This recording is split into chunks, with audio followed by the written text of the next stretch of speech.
व्याख्यामुद्रां करसरसिजैः पुस्तकं शङ्खचक्रे बिभ्रद्भिन्नस्फटिकरुचिरे पुण्डरीके निषण्णः अम्लानश्रीरमृतविशदैरंशभिप्लावयन् मामाविर्भूयादनगमहिमा मानसे वागधीशः नमस्ते प्राणेश प्रणतविभवायावनिमगाः नमस्वामिन् रामप्रियतमनमन् गुरुगुण नमस्तुभ्यं भीमप्रबलतमकृष्णेष्ट भगवन् नमः श्रीमन्मध्वप्रदिश सुदर्शन्नो जय जय श्रीगुरुभ्यो नमः नारायणं सुरगुरुं जगदेकनाथं भक्तप्रियं सकललोकनमस्कृतं च त्रैगुण्यवर्जितमजं विभुमाद्यमीश वन्दे भवग्रम् अमरासुरसिद्धवन्द्यं नारायणं नमस्कृत्य नरं चैव नरोत्तमं देवीं सरस्वती व्यासं ततो जयमुदीरये. ವೇದವ್ಯಾಸರ ಮಹಾಭಾರತದ ಚಿಂತಕರಿಗೆ ವಂದನೆಗಳು. ಶಾಂತಿ ಪರ್ವದ 249ನೆಯ ಪ್ರವಚನ. ಅನೇಕ ವಿಷಯಗಳನ್ನು ಧರ್ಮರಾಜ ಭೀಷ್ಮರಲ್ಲಿ ಮೋಕ್ಷ ಧರ್ಮದಲ್ಲಿ ಚಿಂತನೆ ಮಾಡುತ್ತಾ ಇದ್ದಾನೆ. ಹಾಗಾಗಿ ಸೃಷ್ಟಿಯ ಬಿತ್ತರದಲ್ಲಿ ಆತನ ಪ್ರಶ್ನೆಗಳು ಬಂದಾಗ ಭೀಷ್ಮಾಚಾರ್ಯರು ಭೃಗು ಋಷಿಗಳು ಹೇಳಿದ ಭರದ್ವಾಜರಿಗೆ ತಿಳಿಸಿದ ಚಿಂತನೆಗಳನ್ನು ತಿಳಿಸ್ತಾ ಇದ್ದಾರೆ. ಭರದ್ವಾಜರು ಬಹಳ ಚೆನ್ನಾಗಿ ಆಕ್ಷೇಪಿಸುತ್ತಾ ಪ್ರಶ್ನೆಗಳನ್ನು ಮಾಡುತ್ತಾ ದೇಹಾತೀತನಾದ ಆತ್ಮನ ಬಗ್ಗೆ, ಜೀವನ ಬಗ್ಗೆ ಮತ್ತಷ್ಟು ತಾರ್ಕಿಕವಾಗಿ ಪ್ರಶ್ನಿಸುತ್ತಾ ವಿಚಾರಗಳನ್ನು ಸುದೃಢಗೊಳಿಸ್ತಾ ಇದ್ದಾರೆ. ಅದೆಲ್ಲವರಿಗೆ ಗೊತ್ತಿಲ್ಲ ಎನ್ನುವ ಪ್ರಶ್ನೆ ಅಲ್ಲ. ಹಾಗೊಂದವರು ಕೇಳಿರಬಹುದೇ ಅಂತ ವೇದವ್ಯಾಸರು ಈ ರೀತಿಯಾಗಿ ನಮಗೆ ಕೊಟ್ಟದ್ದು ಅಂತ ಯೋಚನೆಯೂ ಅಲ್ಲ. ಪ್ರತಿಯೊಬ್ಬರು ಚಿಂತನೆಗಳನ್ನು ಬೇರೆ ಬೇರೆ ರೀತಿಯಿಂದ ಅಧಿಕೃತವಾಗಿಸಿಕೊಳ್ಳಲು ಮತ್ತೆ ಮತ್ತೆ ತಿಳ್ಕೊಳ್ತಾನೆ ಇರುತ್ತಾರೆ. ಏನೊಂದು ಹೊಸ ಸಂಗತಿಗಳು ಬರ್ತಾವೆ ಹಳೆಯ ಚಿಂತನೆ ಜೊತೆಯಲ್ಲಿ. ಹೀಗಾಗಿ ಅವರು ದೇಹಕ್ಕಿಂತ ಭಿನ್ನವಾದಿ ಪಾಂಚಭೌತಿಕವಾದಿ ಜಗತ್ತಿನ ಈ ದೇಹದ ಒಂದು ಬಗೆಯಲ್ಲಿ ಆತ್ಮದ ಅಸ್ತಿತ್ವದೆಡೆಗೆ ನಮ್ಮನ್ನು ಯೋಚನೆಗೆ ಎಳಿತಾ ಇದ್ದಾರೆ. ಹಾಗಾಗಿ ಅವರು ಬೇಕಾಗಿಲ್ಲಲ್ಲ, ಬಿಸಿಯೇ ಗಾಳಿಯೇ ದೇಹದೊಳಗಿನ ಕೆಲಸದ ವಸ್ತು ಅಂದಾಗ ಬಿಸಿ ನಿಂತು ಗಾಳಿ ಹೋಯಿತು, ಅಲ್ಲಿ ಇನ್ನೇನು ಉಂಟು ಅಂತ ಹೇಳಿ ಜೀವನ ಕಥೆ ಯಾಕೆ ಅಂತ ಕೇಳಿಕೊಂಡಾಗ ಭೃಗುಗಳು ಬಹಳ ಗಡದ್ದಾಗಿ ಉತ್ತರ ಕೊಡುತ್ತಾರೆ. ಅವರ ಉತ್ತರದಲ್ಲಿ ಒಂದು ವೈಶಿಷ್ಟ್ಯವನ್ನು ನೀವು ನೋಡಿ, ಹುಡುಕಿ ಹೇಗೆ ಇರುತ್ತದೆ ಅಂತ. ನ ಪ್ರಣಾಶೋಸ್ತಿ ಜೀವಾನಾಂ ದತ್ತಸ್ಯ ಚ ಕೃತಸ್ಯ ಚ. ಇಲ್ಲೇ ಹೆಚ್ಚುವರಿದ ಮಾತು ಕೇಳುವಂಥದ್ದು ನಾವು. ನ ಪ್ರಣಾಶೋಸ್ತಿ ಜೀವಾನ, ಅಲ್ಲಯ್ಯ ಜೀವರಿಗೆ ನಾಶ ಇಲ್ಲ ಹೇಳಿಬಿಟ್ರು. ಈಗ ದೇಹದಿಂದ ಹೊರಗೋದಾಗ ಗಾಳಿಯಿಂದ ಚೇಷ್ಟೆ ನಿಲ್ತದೆ, ಮೈಯ ಬಿಸಿ ಹೋಗ್ತದೆ ಅಗ್ನಿಯಿಂದ ಅಂತ ಹೇಳಿದ್ನಿಂದ ಜೀವೊಂದು ಯಾಕೆ ಅಂತ ಕೇಳಿದಾಗ ಅವ್ರು ಹೇಳ್ತಾರೆ ಹಾಗೇನಿಲ್ಲಪ್ಪ, ಅಲ್ಲಿಗೆ ವಾಯುವಿನಲ್ಲಿ ಮರ್ಜಿ ಆಗ್ತದೆ, ಅಲ್ಲ ಬೆಂಕಿಯಲ್ಲಿ ಹೋಗಿಬಿಡುತ್ತದೆ ಅಂತೇಳಿ ಜೀವಕ್ಕೊಂದು ಅಸ್ತಿತ್ವ ಇಲ್ಲ ಅಂತ ಹೇಳಬೇಡ. ಜೀವಕ್ಕೆ ನಾಶ ಇಲ್ಲ. ನ ಪ್ರಣಾಶೋಸ್ತಿ ಜೀವಾನ, ಕಾಲಿ ನಾಶ ಅಲ್ಲ, ಯಾವ ಪ್ರಕಾರದಲ್ಲಿ ವಿಕಾರಾದಿಗಳು ಆಗುವುದಿಲ್ಲ. ಕೃಷ್ಣೇನ ಅರ್ಜುನ ಹೇಳಿದ್ದ ಅಚ್ಛೇದ್ಯೋಯಂ ಅದಾಖ್ಯೋಯಂ ಅಕ್ಲೇದ್ಯೋ ಶೋಷ್ಯೇವಚ ಅಂತ. ಅದನ್ನು ಗಾಳಿ ಒಣಗಿಸುವುದಿಲ್ಲ, ಬೆಂಕಿ ಸುಡುವುದಿಲ್ಲ, ನೀರು ನೆನೆಸುವುದಿಲ್ಲ, ಅಸ್ತ್ರಶಸ್ತ್ರಗಳಿಂದ ಅಂದರೆ ಮಣ್ಣಿನ ವಿಕಾರಗಳು ಅದರಿಂದ ಅದಕ್ಕೆ ಘಾಸಿ ಆಗುವುದಿಲ್ಲ, ಪುಡಿ ಆಗುವುದಿಲ್ಲ. ಬಡದ ನೆಲಕ್ಕೆ ಒಡೆದದನ್ನು ಆತ್ಮನನ್ನು ನಾನು ಪುಡಿ ಮಾಡುತ್ತೆ ಅಂದರೆ ಆಗುವುದಿಲ್ಲ ಅಂತ. ಅಚ್ಛೇದ್ಯೋ ಯಮ ಅದಾಹ್ಯೋ ಯಮ ಕ್ಲೇದ್ಯೋ ಶೋಷ್ಯೇವಚ ಅಂತ ಹೇಳಿ ಬಹಳ ಸ್ಪಷ್ಟವಾಗಿ ಭೂತ ವಿಕಾರಗಳು ಅದಕ್ಕೆ ಆಗುವುದಿಲ್ಲ. ಅದಕ್ಕೆ ಇಲ್ಲಿ ನ ಪ್ರಣಾಶೋಸ್ತಿ ಅಂತ ಹೇಳುತ್ತೆ. ಜೀವಾನ ನೋಡಿ ಎಂತ ಚೆನ್ನಾಗಿದೆ ಅಂತ ಬಹುವಚನ ಆಗ್ತಾರೆ. ಯಾವ ಜೀವಗಳಿಗೂ ಅಂದರೆ ತುಂಬ ಜೀವಗಳುಂಟು ಅಂತ ಹೇಳಿಕೊಳ್ಳುತ್ತಾರೆ. ಎಲ್ಲ ದೇಹದಲ್ಲಿ ಇರುವುದು ಒಂದೇ ಜೀವೇನಲ್ಲ, ಏಕಾತ್ಮವಾದ ಇಲ್ಲ. ಪ್ರತ್ಯೇಕ ಜೀವಗಳಿಗೆ ಪ್ರತ್ಯೇಕವಾದಂತಹ ಅನುಭವಗಳು, ಯೋಚನೆಗಳು, ಪ್ರಯತ್ನಗಳು, ಸಂಸ್ಕಾರಗಳು ಹೊತ್ತು ತಂದಿರತಕ್ಕಂತಹ ಅವರ ಜನ್ಮಾಂತರದ ಮೂಟೆಗಳು ಇವೆಲ್ಲ ಇರಲಿಕ್ಕೆ ಹೋಗಿ ಮತ್ತು ವೆರೈಟಿ ಜೀವಗಳು ಸಹಜವಾಗಿ ಮನುಷ್ಯ ಅನ್ನುವುದೇ ಒಂದು ಜೀವ ವಿಕಾರ ಇದೆ, ಜೀವಜಾತಿ ಇದೆ. ಪ್ರಾಣಿಗಳು ಎನ್ನುವುದು ಇನ್ಬಿಲ್ಟ್ ಜೀವ ವಿಕಾರಗಳಿರ್ತವೆ, ಜೀವ ಇರ್ತದೆ. ಹೀಗಿರುವಾಗ ಯಾವ್ಯಾವ ಯೋನಿಗಳಲ್ಲಿ ಯಾವ್ಯಾವುದೋ ಜೀವಗಳು ಬರ್ತವೆ ಅನ್ನೋದೊಂದು ಇದ್ದ ಹಾಗೆ ಸಹಜವಾಗಿಯೇ ಅಂತಹ ಜೀವಗಳಿದ್ದಾವೆ. ಪ್ರಾಣಿ ಜೀವಗಳು, ಹಕ್ಕಿ ಜೀವಗಳು, ಮರ ಜೀವಗಳು ಅಂತಲೇನಿದ್ದಾವೆ. ಯಾಕೆಂದರೆ ರಾಮಾಯಣದಲ್ಲಿ ಬಂದಾಗ ಕೊನೆಯಲ್ಲಿ ರಾಮಚಂದ್ರ ಬರಬೇಕು ಅಂದಾಗ ಎಲ್ಲವೂ ಹೊರಟ ಒಂದು ಪಿಪೀಲಿಕಾಶ್ಚ ಗರ್ಧವಾಹ ಖಗಾಹ ಮೃಗಾಹ ತೃಣಾದಯ ಅಂತ ಹೇಳಿಕೊಂಡು, ಹಾಗಾಗಿ ಆ ಎಲ್ಲ ಬಗೆಯ ಜೀವಿಗಳು ಇದ್ದಾರೆ. ಅದರಿಂದ ಎಲ್ಲ ಜೀವಗಳಿಗೂ ನಾಶ ಇಲ್ಲ ಮೊದಲು ಉಲ್ಲೇಖ ಮಾಡ್ತಾರೆ. ಈಗ ನಾನು ಹೇಳಿದಾಗೆ ಈ ಅಂಶದಲ್ಲಿ ಸತ್ಯ ವಿಷಯ ಇತ್ತು, ಜೀವನಾಶ ಇಲ್ಲ ಹೇಳೋದು ಬೇಕಾಗಿತ್ತು ಇಲ್ಲಿ. ಆದರೆ ದತ್ತಸ್ಯ ಜಗೃತಸ್ಯ ಚ ಅಂತ ಸೇರಿಸಿಬಿಟ್ಟಿದ್ದಾರೆ, ಇದಕ್ಕೂ ನಾಶ ಇಲ್ಲ. ಅಂದರೆ ಜೀವಕ್ಕೆ ಮಾತ್ರ ನಾಶ ಇಲ್ಲಲ್ಲ, ಜಡಕ್ಕೂ ನಾಶ ಇಲ್ಲ ಹೇಳಿಕೊಂಡಾಗ ಆಗ್ತದೆ. ಈಗ ಯಾವ ಜಡ, ಏನು ವಿಷಯ? ದತ್ತಸ್ಯ. ಈಗ ಒಂದು ಅಂಶ ಬಂದಿತ್ತಲ್ಲಿ ಪ್ರಶ್ನೆಯಲ್ಲಿ, ಭರದ್ವಾಜರಲ್ಲಿ ಒಂದು ಕೆಣಕಿದ್ದಾರವರು. ದನ ದಾನ ಮಾಡಿದರೆ ಅಲ್ಲಯ್ಯ, ದನ ಇಲ್ಲೇ ಸತ್ತೋಗುವುದುಂಟು, ಮತ್ತಲ್ಲಿ ಭೇಟಿಯಾಗುವುದು ಯಾವಾಗ? ಪುಣ್ಯಾತ್ಮನಿಗೆ ಅವನಿಗೆ ಪುಣ್ಯ ಕೊಡುತ್ತಂತೆ, ಸದ್ಗತಿ ಕೊಡುತ್ತಂತೆ, ಸ್ವರ್ಗ ತಲುಪಿಸುತ್ತಂತೆ ಅಂತ. ಈ ದನ ಮೊದಲು ಹೋಗ್ಕೊಳ್ಳಿ ಸ್ವರ್ಗಕ್ಕೆ, ಮತ್ತೆಲ್ಲ ಅಂತ ಕೇಳಿಕೊಳ್ಳುವಾಗ ಒಂದು ಲೇವಡಿ ಮಾಡುವಾಗೆ ಪ್ರತಿಗೃಹೀತರನಲ್ಲಿ, ದಾತೃವಿನಲ್ಲಿ, ದನದಲ್ಲಿ ಪ್ರಶ್ನೆಯನ್ನು ಹಾಕ್ಕೊಂಡಿದ್ರು ಅವರು. ಆದ್ರಿಂದ ದತ್ತಸ್ಯಚ ಅಂತ ಇಲ್ಲಿ ವಿಷಯ ಬಂದದ್ದು ಹೌದು, ಪೂರ್ವ ಚಿಂತನೆಯಲ್ಲಿ ಅದೊಂದು ಸೇರಿಕೊಂಡಿದೆ. ಆದರೆ ದಾನ ಅಂತ ಶಬ್ದ ಹೇಳಿಬಿಟ್ಟು ಗೋದಾನ ಮಾತ್ರ ಅಲ್ಲ, ಎಂಥದೇ ದಾನ ಮಾಡಿದ್ರು ಅದಕ್ಕೂ ಕೊನೆ ಇಲ್ಲ ಅಂತ ಹೇಳ್ತಾನೆ ನೋಡಿ. ಬಹಳ ಅದ್ಭುತ. ದತ್ತಸ್ಯ ನ ಪ್ರಣಾಶೋಸ್ತಿ. ನೀನೇನು ದಾನ ಮಾಡ್ತೀಯ ಅದು ಮುಗಿದೋಯ್ತು. ಆ ಬಳಿಕ ಅದು ಏನು ಮಾಡಿದ್ರು ಅದರ ನಂತರದಲ್ಲಿ ಅದರ ಪುಣ್ಯದ ಒಂದು ಸಂಕ್ರಾಂತಿ, ಅದು ಏನೊಂದು ಬಹಳ ಅದ್ಭುತವಾದಂತಹ ಅದರ ಮೆರವಣಿಗೆ, ಅದಕ್ಕೆ ಕೊನೆಯೇ ಎಂಡ್ಲೆಸ್. ಅದಕ್ಕೆ ದನವನ್ನು ದಾನ ಕೊಟ್ಟಾಗ ಅದರ ಹಾಲನ್ನು ಒಂದು ಯಜ್ಞ ಉಪಯೋಗಿಸಿಕೊಂಡ್ರೆ ಎಷ್ಟು ಸಮಯ ಅದು ಹಾಲು ಕೊಡುವುದಿಲ್ಲ. ನಿಲ್ಲಿಸಿಬಿಡಿ ಆ ಮಾತನ್ನು, ನಾವು ತಿರುಗಿ ಬಿಡುವ. ಆ ಒಂದು ದನ ಅದು ಮರಿ ಹಾಕಿದರೆ, ಅಲ್ಲಿಂದ ಮತ್ತೆ ದಾನಕ್ಕೆ ಶುರುವಾದರೆ, ಅದರ ಮರಿಗಳಾದಾಗ, ಅದರ ಸಂತಾನ, ಅದರ ಒಂದು ದನದ ಸಂತಾನದ ಕಥೆ ಯಾವಾಗ ಎಂಡಾಗ್ತದೆ ನೋಡಿ, ಅದು ಬಿಟ್ಟುಬಿಡುವ. ಇಲ್ಲಿವ ಹಾಲು ಕುಡಿದ್ನಲ್ಲ, ಆ ಹಾಲಿನಿಂದ ಏನು ಕೆಲಸ ಮಾಡ್ತಾನಿವ? ಪಾಠ ಮಾಡಬಹುದು, ಪ್ರವಚನ ಮಾಡಬಹುದು, ಪಾರಾಯಣ ಮಾಡಬಹುದು, ದೇವರ ಕೈಂಕರ್ಯ ಮಾಡಬಹುದು, 10 ಜನರಿಗೆ ಸಹಾಯ ಮಾಡಬಹುದು, ಅಡುಗೆ ಮಾಡಬಹುದು, ಕೃಷಿ ಮಾಡಬಹುದು. ಈ ಎಲ್ಲ ಅದರಿಂದ ಮುಂದೆ ಹೋಗುತ್ತಲ್ಲ ಮಾಡಿಕೊಂಡದ್ದು. ಅದನ್ನು ಹೊತ್ತುಕೊಂಡು ಹೋದವರಿದ್ದಾರಲ್ಲ, ಎಲ್ಲಿ ಮುಗೀತದೆ? ಖಾಲಿ 1 ಲೋಟ ಹಾಲಿನಲ್ಲಿಯೇ ಇಷ್ಟೆಲ್ಲ ಪ್ರಪಂಚ ತೇರಿತದೆ ಅಂದಾಗ, ತೆರೆದುಕೊಳ್ತದೆ ಅಂದಾಗ, ಈ ದನವನ್ನು ನಾವು ಎಲ್ಲಿಗೆ ಅಂತ ಕಟ್ಟುವುದು, ಎಲ್ಲಿಗೆ ಅಂತ ಓಡಿಸುವುದು, ಎಲ್ಲಿಗೆ ಅಂತ ಪ್ರದಕ್ಷಿಣೆ ಬರಲಿಕ್ಕಾಗುತ್ತೆ.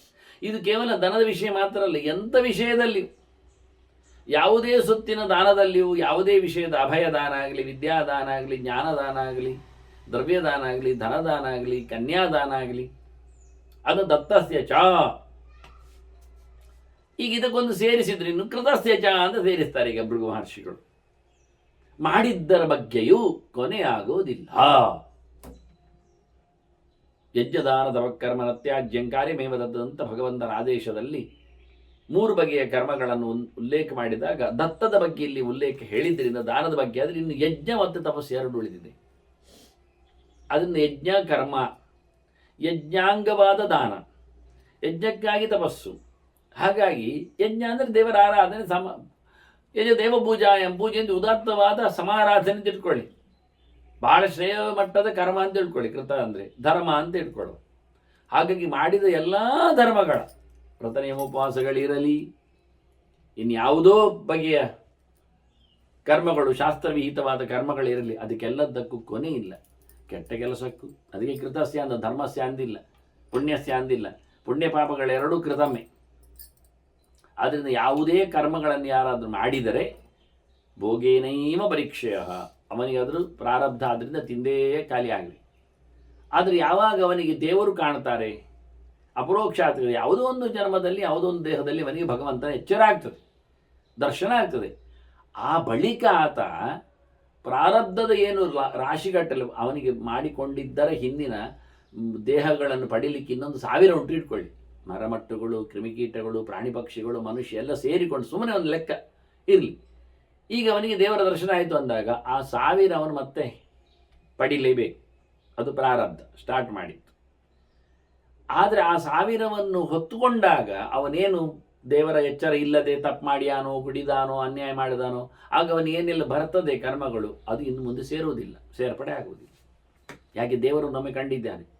ದೇವರನ್ನು ಕಂಡ ನಂತರ ಪ್ರತಿ ಪರ್ಯಾಯದಲ್ಲಿಯೂ, ಪ್ರತಿ ಜನ್ಮದಲ್ಲಿಯೂ, ಪ್ರತಿ ದೇಹದಲ್ಲಿಯೂ ಮತ್ತೆ ಕಾಣ್ತಾ ಇರಬೇಕು ಅಂತಿಲ್ಲ. ಈ ಪ್ರಾರಬ್ಧಗಳು ಇರ್ಲಿಕ್ಕೆ ಹೋಗಿ ಕರ್ಟನ್ ಹಾಕಿದ ಹಾಗೆ ಆ ದೇಹಗಳನ್ನು ಸ್ವೀಕಾರ ಮಾಡುವಾಗ ಯಾವುದೋ ಒಂದು ಕಂಡ ದೇಹ ಅದು ಅವಸಾನಗೊಂಡಾಗ ಇತರ ದೇಹಗಳನ್ನು ಹಿಂದಿನ ಮಾಡಿದ ಕರ್ಮದ ಫಲವಾಗಿ ಪಡೆದಾಗ ಅವನಿಗೆ ದೇವರ ಎಚ್ಚರ ಆದದ್ದು ಗೊತ್ತೇ ಇರಲಿಕ್ಕಿಲ್ಲ, ಏನಾಗುವುದಿಲ್ಲ. ಆದರೆ ಅಲ್ಲಿಂದ ಮಾಡಿದ್ದು ಮಾತ್ರ ಅವನಿಗೆ ಆ್ಯಡ್ ಆಗುವುದಿಲ್ಲ, ಅದು ಮುಖ್ಯ. ಹಾಗೆಯೇ ಅವನು ಒಂದು ಬಿಚ್ಚಿದ ಗಂಟಿನಲ್ಲಿ 1000 ನಾನೇ ಹೇಳಿದ್ದು ಅಂಥದ್ದೆಷ್ಟೋ ಮೂಟೆಗಳನ್ನು ಹಾಕಿಟ್ಟಿದ್ದಾನೆ ಸಂಚಿತ, ಅದು ಮತ್ತೆ ಕೆಲಸ ಬರುವುದಿಲ್ಲ, ಅದು ಮತ್ತೆ ಓಪನ್ ಆಗುವುದಿಲ್ಲ. ಹಳೆದ್ದು ಓಪನ್ ಆಗುವುದಿಲ್ಲ, ಮುಂದಿನದ್ದು ಸೇರ್ಪಡೆ ಆಗುವುದಿಲ್ಲ, ಬಿಚ್ಚಿಕೊಂಡದ್ದನ್ನು ತಿನ್ನದೆ ಹೋಗಲಿಕ್ಕಿಲ್ಲ ಅಂತ. ಅದರಿಂದ ಕೃತಸ್ಯ ಅಂದು ಇಷ್ಟೆಲ್ಲ ತಿಳಿಬೇಕಾದ್ದುಂಟು. ಅದರಿಂದ ಹೊಸ ಒಂದು ವಿಷಯವನ್ನು ಉಲ್ಲೇಖ ಮಾಡಲಿಕ್ಕೆ, ಜೀವ ಮಾತ್ರ ಅಲ್ಲ ಮಾರಾಯ ಸಾಯದಿರುವುದು, ಕರ್ಮಕ್ಕೂ ಕೊನೆಯಲ್ಲಿಂಟು ಮಾರಾಯ ಅಂತ. ಅದು ದೇವರ ವಿಶೇಷವಾದ ಕಾರುಣ್ಯದಿಂದಲೇ ಆ ಕರ್ಮಕ್ಕೆ ಸಂಚಿತ ಆಗಾಮಿಗಳಿಗೆಲ್ಲ ಕ್ಷಯ ಬರುವಂಥದ್ದು. ಪ್ರಾರಬ್ಧವನ್ನು ಆದಷ್ಟು ಅನುಭವಿಸುವಾಗ ಸುಮ್ಮನೆ ಇರ್ತಾನೆ, ಹಾಕ್ಕೊಳ್ಳಿ ಅಂತ ಬಿಟ್ಟಿರ್ತಾನೆ. ಕೆಲವು ದೇವತೆಗಳಿಗೆಲ್ಲ ಪ್ರಾರಬ್ಧದಲ್ಲಿಯೂ ಸಹ ಕೆಲವೊಮ್ಮೆ ಕಮ್ಮಿ ಮಾಡುವುದುಂಟು, ಅದನ್ನು ಕಂಪ್ರೆಸ್ ಮಾಡಿಬಿಡ್ತಾನೆ, ಅದು ಒಂದು ವಿಷಯ ಬೇರೆ. ಮನುಷ್ಯ ಲೋಕದಲ್ಲಿ ಹಾಗಿಲ್ಲ. ಅದರಿಂದ ಹೆಚ್ಚುವರಿದ ಚಿಂತನೆ ಹೇಳಲಿಕ್ಕೋಸ್ಕರವೇ ನಾಶದ ಕಥೆಯ ಬಗ್ಗೆ ಮಾತಾಡಿದಾಗ ಜೀವನ ಜೊತೆಯಲ್ಲಿ ಅವನು ಮಾಡಿರತಕ್ಕಂಥ ಕರ್ಮಗಳು ಅವನೊಟ್ಟಿಗೆ ಬರ್ತವೆ. ಈಗ ಜೀವ ಹೋಗುವುದಷ್ಟೇ ಅಲ್ಲ, ಜೀವನೊಟ್ಟಿಗೆ ಮಾಡಿರತಕ್ಕಂಥ ಕರ್ಮಗಳು ಹೋಗ್ತಾವೆ.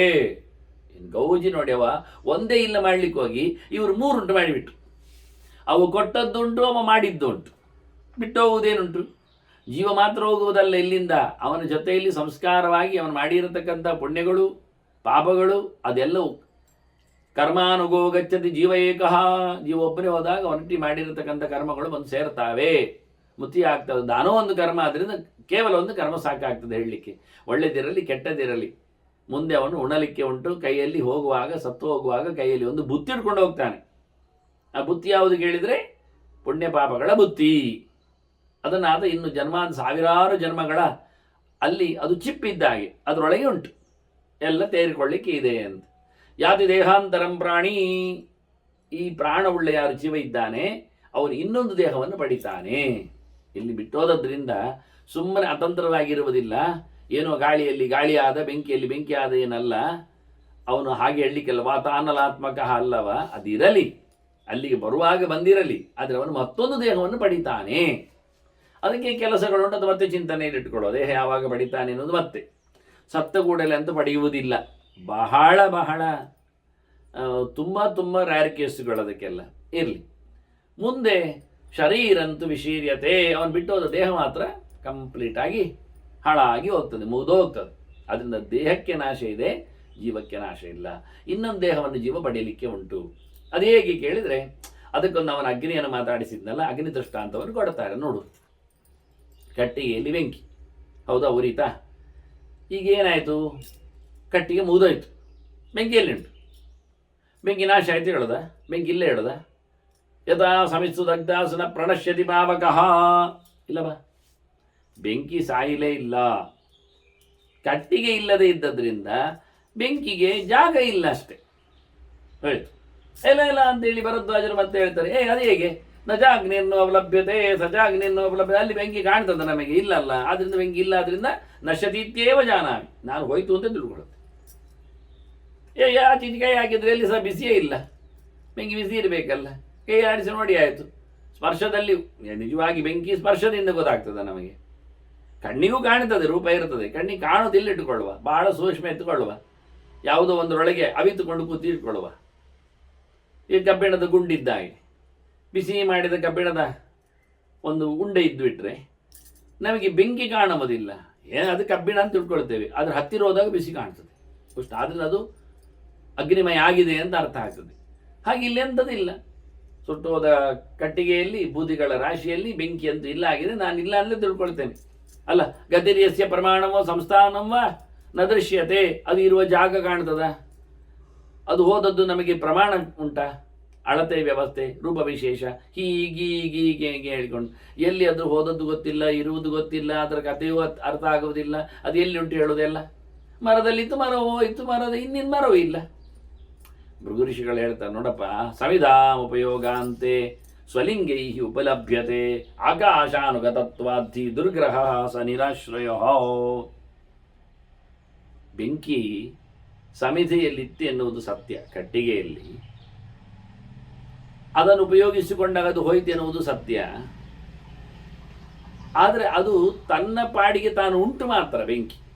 ಬೆಂಕಿಗೆ ನಾಶ ಆಗಲಿಕ್ಕೆ ಆಗುವುದಿಲ್ಲ, ಅತ್ಯಂತ ಅಣು ಸ್ವರೂಪವಾಗಿ ಇರ್ತದೆ. ಅದು ಆಕಾಶದಲ್ಲಿ, ಈಗ ಗಾಳಿಯಲ್ಲಿತ್ತು ಅದು ಬೆಂಕಿ, ಗಾಳಿಯಲ್ಲಿ ಅಂದರೆ ಉರಿತಾ ಇತ್ತು, ಗಾಳಿಯ ಜೊತೆಯಲ್ಲಿ ಆಕಾಶದಲ್ಲಿ. ಈಗ ಆಕಾಶದಲ್ಲಿ ಸೇರ್ಪಡೆ ಆಯಿತು.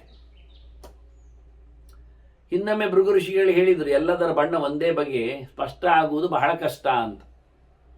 ಆಕಾಶ, ಗಾಳಿ, ಬೆಂಕಿ ಎಲ್ಲ ಒಂದೇ ಕಲರ್. ಹಾಗಾಗಿ ನಮಗೆ ಬೆಂಕಿ ಒಂದು ಪ್ರತ್ಯೇಕ ಕಾಣುವುದಿಲ್ಲ, ಅದು ದಟ್ಟವಾಗಿದ್ದಾಗ ಕಾಣ್ತದೆ, ಹೊಗೆ ಎಲ್ಲ ಬಂದಾಗ ಸೇರ್ತದೆ. ಅದು ಹೊಗೆ ಎನ್ನುವುದು ಭೂಮಿಯ ವಿಕಾರ, ಅದಿದ್ದರೆ ಮಾತ್ರ ಬೆಂಕಿಯ ನಮಗೆ ಅದು ಕಾಣುವಂಥದ್ದು, ಹೊಗೆ ಖಾಲಿ ಕಾಣುವುದಲ್ಲ. ಅದನ್ನ ಬೆಂಕಿ ಕಾಣಲಿಕ್ಕೆ ಬೆಂಕಿ ರೂಪ ಇದೆ, ಆದರೆ ಅತ್ಯಂತ ಸೂಕ್ಷ್ಮ ಆಗಿರ್ಲಿಕ್ಕೆ ಹೋಗಿ ಎಲ್ಲ ಒಂದೇ ನಮನೆ ಆಗ್ಲಿಕ್ಕೆ ಹೋಗಿ, ಗಾಳಿಯ ಅದು ಇದರ ಎಲ್ಲದರ ರೂಪಗಳು ಮರ್ಜ್ ಆಗ್ಲಿಕ್ಕೆ ಹೋಗಿ ನಮಗೆ ಅದು ಪ್ರತ್ಯೇಕ ಕಾಣುತ್ತಾ ಇಲ್ಲ. ಮತ್ತೆ ಬಹಳಷ್ಟು ದೊಡ್ಡ ಮಟ್ಟಿನ ಬಿಸಿಯೂ ಆಗುವುದಿಲ್ಲ, ಅಲ್ಪ ಬಿಸಿ, ವಾತಾವರಣದ ಬಿಸಿಯಲ್ಲಿ ಅದು ಇರ್ಲಿಕ್ಕೆ ಹೋಗಿ ಅದಕ್ಕಿಂತ ಚಪ್ಪೆ, ಅದು ಸೂರ್ಯನ ಬಿಸಿಲಿಗಿಂತ ಚಪ್ಪೆ ಅದು. ಅಲ್ಲ, ರಾತ್ರಿ ಹೊತ್ತಿನಲ್ಲಿ ಅದು ಸ್ವಲ್ಪ ಇರ್ತದೆ, ಆದರೆ ವಾತಾವರಣದ ಜೊತೆ ಇಲ್ಲದು ಅತ್ಯಂತ ಸೂಕ್ಷ್ಮ. ಆದ್ದರಿಂದ ದುರ್ಗ್ರಹ, ಅದನ್ನು ನಾವು ಚೆನ್ನಾಗಿ ಸ್ಪಷ್ಟವಾಗಿ ಅದನ್ನು ಗ್ರಹಿಸಲಿಕ್ಕೆ ನಮಗೆ ಆಗುವುದಿಲ್ಲ ಎನ್ನುವುದಷ್ಟೇ ಹೊರತು ಸ ನಿರಾಶ್ರಯ. ಅದು ಯಾವುದೋ ಒಂದು ಕಟ್ಟಿಗೆಯನ್ನು ಹಾಕಿಕೊಂಡು ಇನ್ಯಾವುದೋ ಒಂದು ಬರ್ನರ್ ಅದಕ್ಕೆ ಬೇಕಾಗಿದೆ ಅದನ್ನು ಇಟ್ಕೊಂಡು ಇಲ್ಲ, ಬ್ಲ್ಯಾಂಕ್ ಆಗಿ ಸುಮ್ಮನೆ ಇದೆ. ಬೆಂಕಿ ಎನ್ನುವುದು ವಾತಾವರಣದಲ್ಲಿ ಸೇರಿ ಇದೆ, ಆಕಾಶದಲ್ಲಿ ಇದೆ ಅಂತ. ತಥಾ ಶರೀರ ಸಂತ್ಯಾಗೆ ಜೀವೋ ಹಿ ಆಕಾಶಮಾಶ್ರಿತ. ಹಾಗೆ ದೇಹವನ್ನು ಬಿಟ್ಟಾಗ ಜೀವವು ಸಹ ಆಕಾಶದಲ್ಲಿ, ಸ್ಪೇಸಲ್ಲಿ ಹೋಗಿ ನಿಲ್ತದೆ, ಅಲ್ಲಿ ಇರ್ತದೆ. ಅತ್ಯಂತ ಅಣುವಾದ್ದರಿಂದ ಜಾಗದಲ್ಲಿ ಇರಲಿಕ್ಕೆ ಬರ್ತದೆ. ಪರಮಾಣು ಪ್ರದೇಶ ಅನಂತ ಜೀವರಾಶಯ ಅಂತ ಲೆಕ್ಕ ಇಲ್ಲದಷ್ಟು ಒಂದು ಸಣ್ಣ ಸ್ಪೇಸಿನಲ್ಲಿ, ಅಣು ಪ್ರದೇಶದಲ್ಲಿ, ಒಂದು ಸೂಜಿ ಮೊನೆ ಅಷ್ಟು ಜಾಗದಲ್ಲಿ ಇನ್ಫಿನಿಟ್ ಜೀವಿಗಳು, ಬ್ಯಾಕ್ಟೀರಿಯಾಗಳು, ಅಣುಗಳು, ಅದು ಕೋಶ ಇದ್ದವುಗಳು, ಕೋಶ ಇಲ್ಲದವುಗಳು ಮತ್ತೆ ಬೇಕಾದರೆ.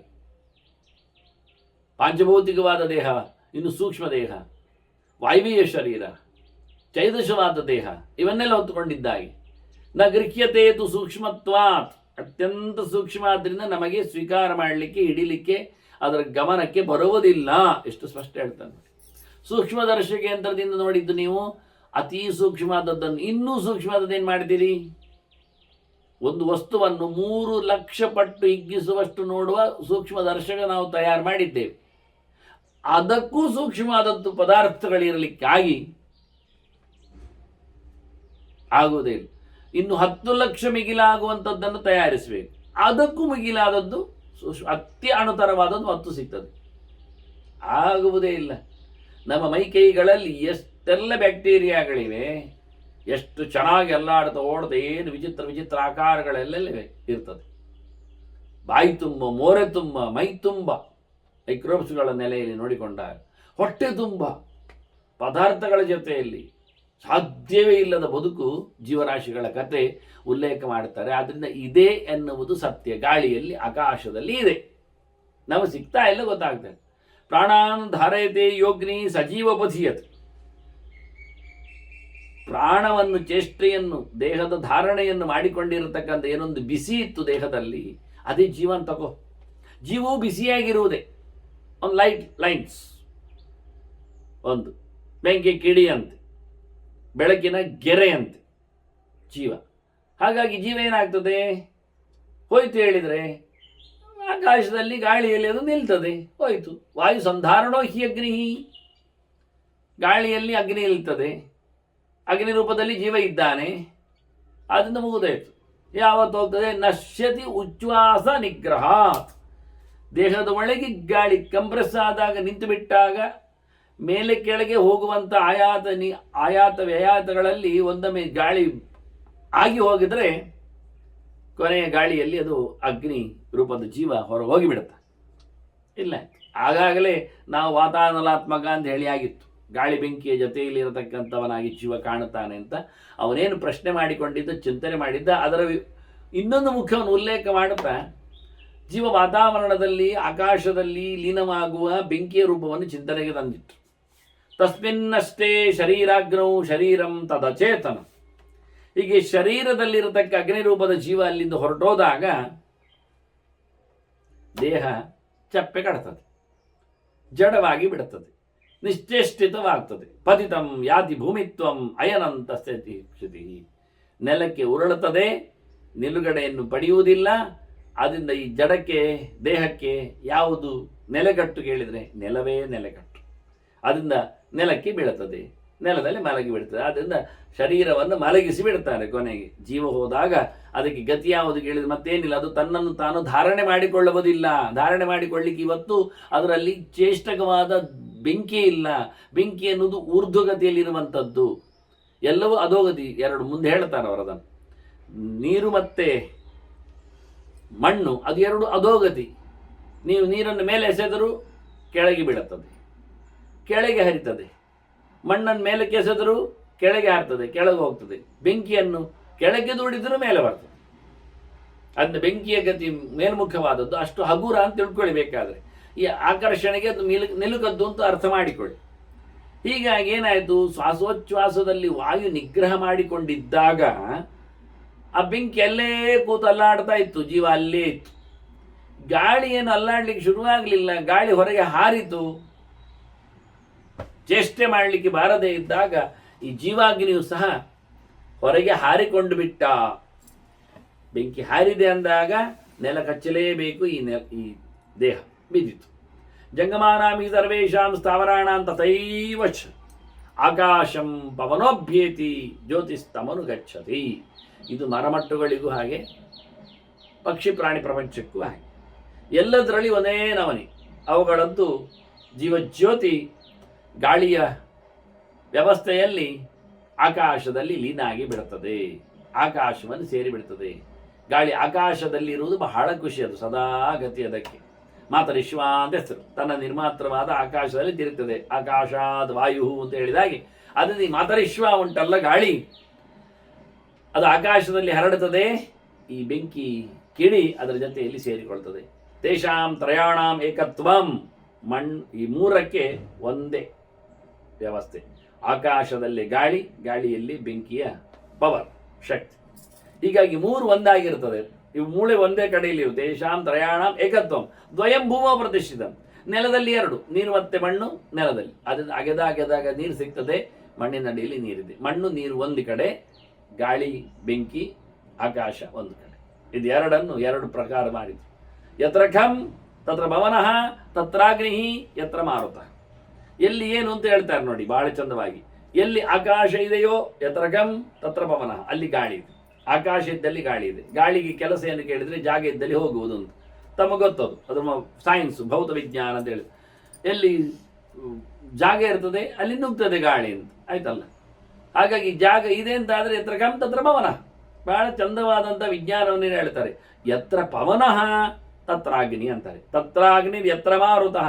ಎಲ್ಲಿ ಗಾಳಿ ಉಂಟು ಅಲ್ಲಿ ಬಿಸಿ ಉಂಟು ಅಂತ, ಅಲ್ಲಿ ಬೆಂಕಿ ಉಂಟು ಅಂತ. ಇದು ನಾವು ಗಮನಿಸಬೇಕಾದ ವಿಷಯ. ಎಲ್ಲಿ ಗಾಳಿ ಇರ್ತದೆ ಅಲ್ಲಿ ಜ್ಯೋತಿಷ್ ಇರ್ತದೆ, ಬೆಂಕಿ ಇರ್ತದೆ ಅವ್ರು ಹೇಳ್ತಾರೆ. ಇದನ್ನು ಇನ್ನೊಂದು ಆಧ್ಯಾತ್ಮಿಕವಾಗಿ ನೋಡಿಕೊಂಡ್ರೆ ಬಹಳ ಚೆನ್ನಾಗಿದೆ. ಯತ್ರ ಖಂ ಖಂ ಬ್ರಹ್ಮ ಅಂತ ಭಗವಂತ ಅಂತ ಅರ್ಥ. ಯತ್ರ ಖಂ ತತ್ರ ಪವನಃ, ಅಲ್ಲಿ ಪ್ರಾಣ ಇರ್ತಾನೆ. ಎಲ್ಲಿ ದೇವರು ಇರ್ತಾನೆ ಅಲ್ಲಿ ಪ್ರಾಣ ಇರ್ತಾನೆ. ತತ್ರಾಗ್ನಿ ಯತ್ರ ಮಾರುತ, ಎಲ್ಲಿ ಗಾಳಿ ಇರ್ತಾನೆ ಅಲ್ಲಿ ಬೆಂಕಿ ಇರ್ತಾನೆ. ಬೆಂಕಿ ಅಂದರೆ ಜೀವನ ನಾವು ನೋಡಿದ್ದೇವೆ. ಅದ್ರೇನಾಯಿತು, ದೇವರಿದ್ದಲ್ಲಿ ಪ್ರಾಣ ಇದ್ದಾನೆ, ಪ್ರಾಣ ಇದ್ದಲ್ಲಿ ಜೀವ ಇದ್ದಾನೆ. ಈಗೇನಾಯಿತು, ದೇವರು ಹೋದ, ಸತ್ತು ಹೋಯಿತು, ಆಗ ಪ್ರಾಣ ಹೋದ, ಪ್ರಾಣ ಹೋಯಿತು, ಆಗೇನಾಯಿತು, ಜೀವ ಹೋಯಿತು. ಬಹಳ ಸುಂದರವಾಗಿ ಭೃಗುಗಳು ಅದಕ್ಕೆ ಹೇಳಿದ್ದಾನೆ. ಕೆಲವು ವಿಶೇಷಾಂಶಗಳನ್ನು ಹೇಳಲಿಕ್ಕೋಸ್ಕರ ಅವರು ಇಂಥೆಲ್ಲ ವಾಕ್ಯಗಳನ್ನು ಪ್ರಯೋಗ ಮಾಡ್ತಾರೆ. ಈ ವಾಕ್ಯ ನಮಗೆ ಸಿಗುವುದು ಬಹಳ ಕಷ್ಟ, ಬಹಳ ಸುಲಭವಾದ, ತುಂಬ ಭೌತವಾದ ವಿಜ್ಞಾನ ಹೇಳಿದರು ಅವರು. ಎಲ್ಲಿ ಗಾಳಿ ಉಂಟು, ಎಲ್ಲಿ ಆಕಾಶ ಉಂಟು ಮಾರೆ, ಅಲ್ಲಿ ಗಾಳಿ ಉಂಟು, ಹೌದು ಒಪ್ತೇವೆ ನಾವು. ಆ ಗಾಳಿಯಲ್ಲಿ ಬೆಂಕಿಯು ಸೇರಿದೆ ಅಂತಾರೆ. ಅತ್ಯಂತ ಸೂಕ್ಷ್ಮ, ನಿಮಗೆ ಅತ್ಯಂತ ಅರ್ಥ ಆಗುವುದಿಲ್ಲ ಅದರ ಬಿಸಿತನ. ಆದರೆ ಆಕಾಶದಲ್ಲಿರುವ ಗಾಳಿಯಿಂದ ಬೆಂಕಿಯನ್ನು ತೆಗಿಲಿಕ್ಕಾಗ್ತದೆ. ಇದು ವೇದಮಂತ್ರ. ಆಕಾಶಾದ್ ವಾಯು, ವಾಯೋರಗ್ನಿ. ಭಯಂಕರವಾದ ಗಾಳಿಯ ಜಂಜಾಟದಲ್ಲಿ ಬೆಂಕಿ ಕಾಣಲಿಕ್ಕೆ ಬರ್ತದೆ ಅಂತ ಇದನ್ನು ಬಹಳ ಸುಂದರವಾಗಿ ಹೇಳಿದರು. ಅಲ್ಲಿ 3 ಇದೆ ಅಂದರೆ ನಮ್ಮ ದೇಹದೊಳಗೂ ಹಾಗೆ. ಜಾಗ ಇದೆ, ಹೃದಯ, ಅದರಲ್ಲಿ ಒಂದು ಸ್ಪೇಸು, ಅಲ್ಲಿ ಗಾಳಿ ಇದೆ, ಆ ಗಾಳಿಯ ಎಡೆಯಲ್ಲಿ ಜ್ಯೋತಿಸಿದೆ, ಅದು ಜೀವಜ್ಯೋತಿ. ಈ ಜೀವ, ಪ್ರಾಣ, ಪರಮಾತ್ಮ. ಭಗವಂತನ ಪಾದವನ್ನು ಹಿಡಿದ ಪ್ರಾಣ ಇದ್ದಾನೆ, ಒಳಗಿನ ಕತೆ. ಆ ಪ್ರಾಣನ ಕಾಲಿನ ಬುಡದಲ್ಲಿ ಜೀವ ಇದ್ದಾನೆ. ಈ ಜೀವ ಇರುವ ಸ್ಥಿತಿ ಹೇಗೆ ಅಂತ, ಒಳಗಿರತಕ್ಕ ಭಗವಂತ ಹೇಗಿದ್ದಾನೆ ಕೇಳಿದರೆ, ದೇಹದಲ್ಲಿ ಭಗವಂತ ಇರುವುದು ದೇಹಾಂಗುಷ್ಟಮಿತಃ ದೇಹೆ. ದೇಹದಲ್ಲಿ ದೇಹದ ಹೆಬ್ಬೆರಳಿನಷ್ಟು ದೊಡ್ಡದಲ್ಲಿದ್ದಾನೆ. ಜೀವಾಂಗುಷ್ಟಮಿತಃ ಜೀವೇ ಅಂತ. ಜೀವನ ಅಂಗುಷ್ಟದಷ್ಟು ದೊಡ್ಡದಲ್ಲಿ ಜೀವನಲ್ಲಿದ್ದ. ಈ ರೀತಿಯಾಗಿ ಬಹಳ ಸುಂದರವಾಗಿ ಅದ್ಭುತವಾದಂಥ ಚಿಂತನೆಯನ್ನು ಯತ್ರ ಪ್ರಾಣ ತತ್ರ ಪರಹ ಹೇಳಿಕೊಂಡು, ಯತ್ರ ಪರಹ ತತ್ರ ಪ್ರಾಣ ಅಂತ. ಭಗವಂತ ಇದ್ದಲ್ಲಿ ಪ್ರಾಣ, ಪ್ರಾಣ ಇದ್ದಲ್ಲಿ ಜೀವ, ಅದು ಬಿಂಬವಾಗಿ ಪ್ರತಿಬಿಂಬವಾಗಿ ಕಂಡಿರತಕ್ಕ ಕತೆ ಎಂದು ಉಲ್ಲೇಖ ಮಾಡಿ.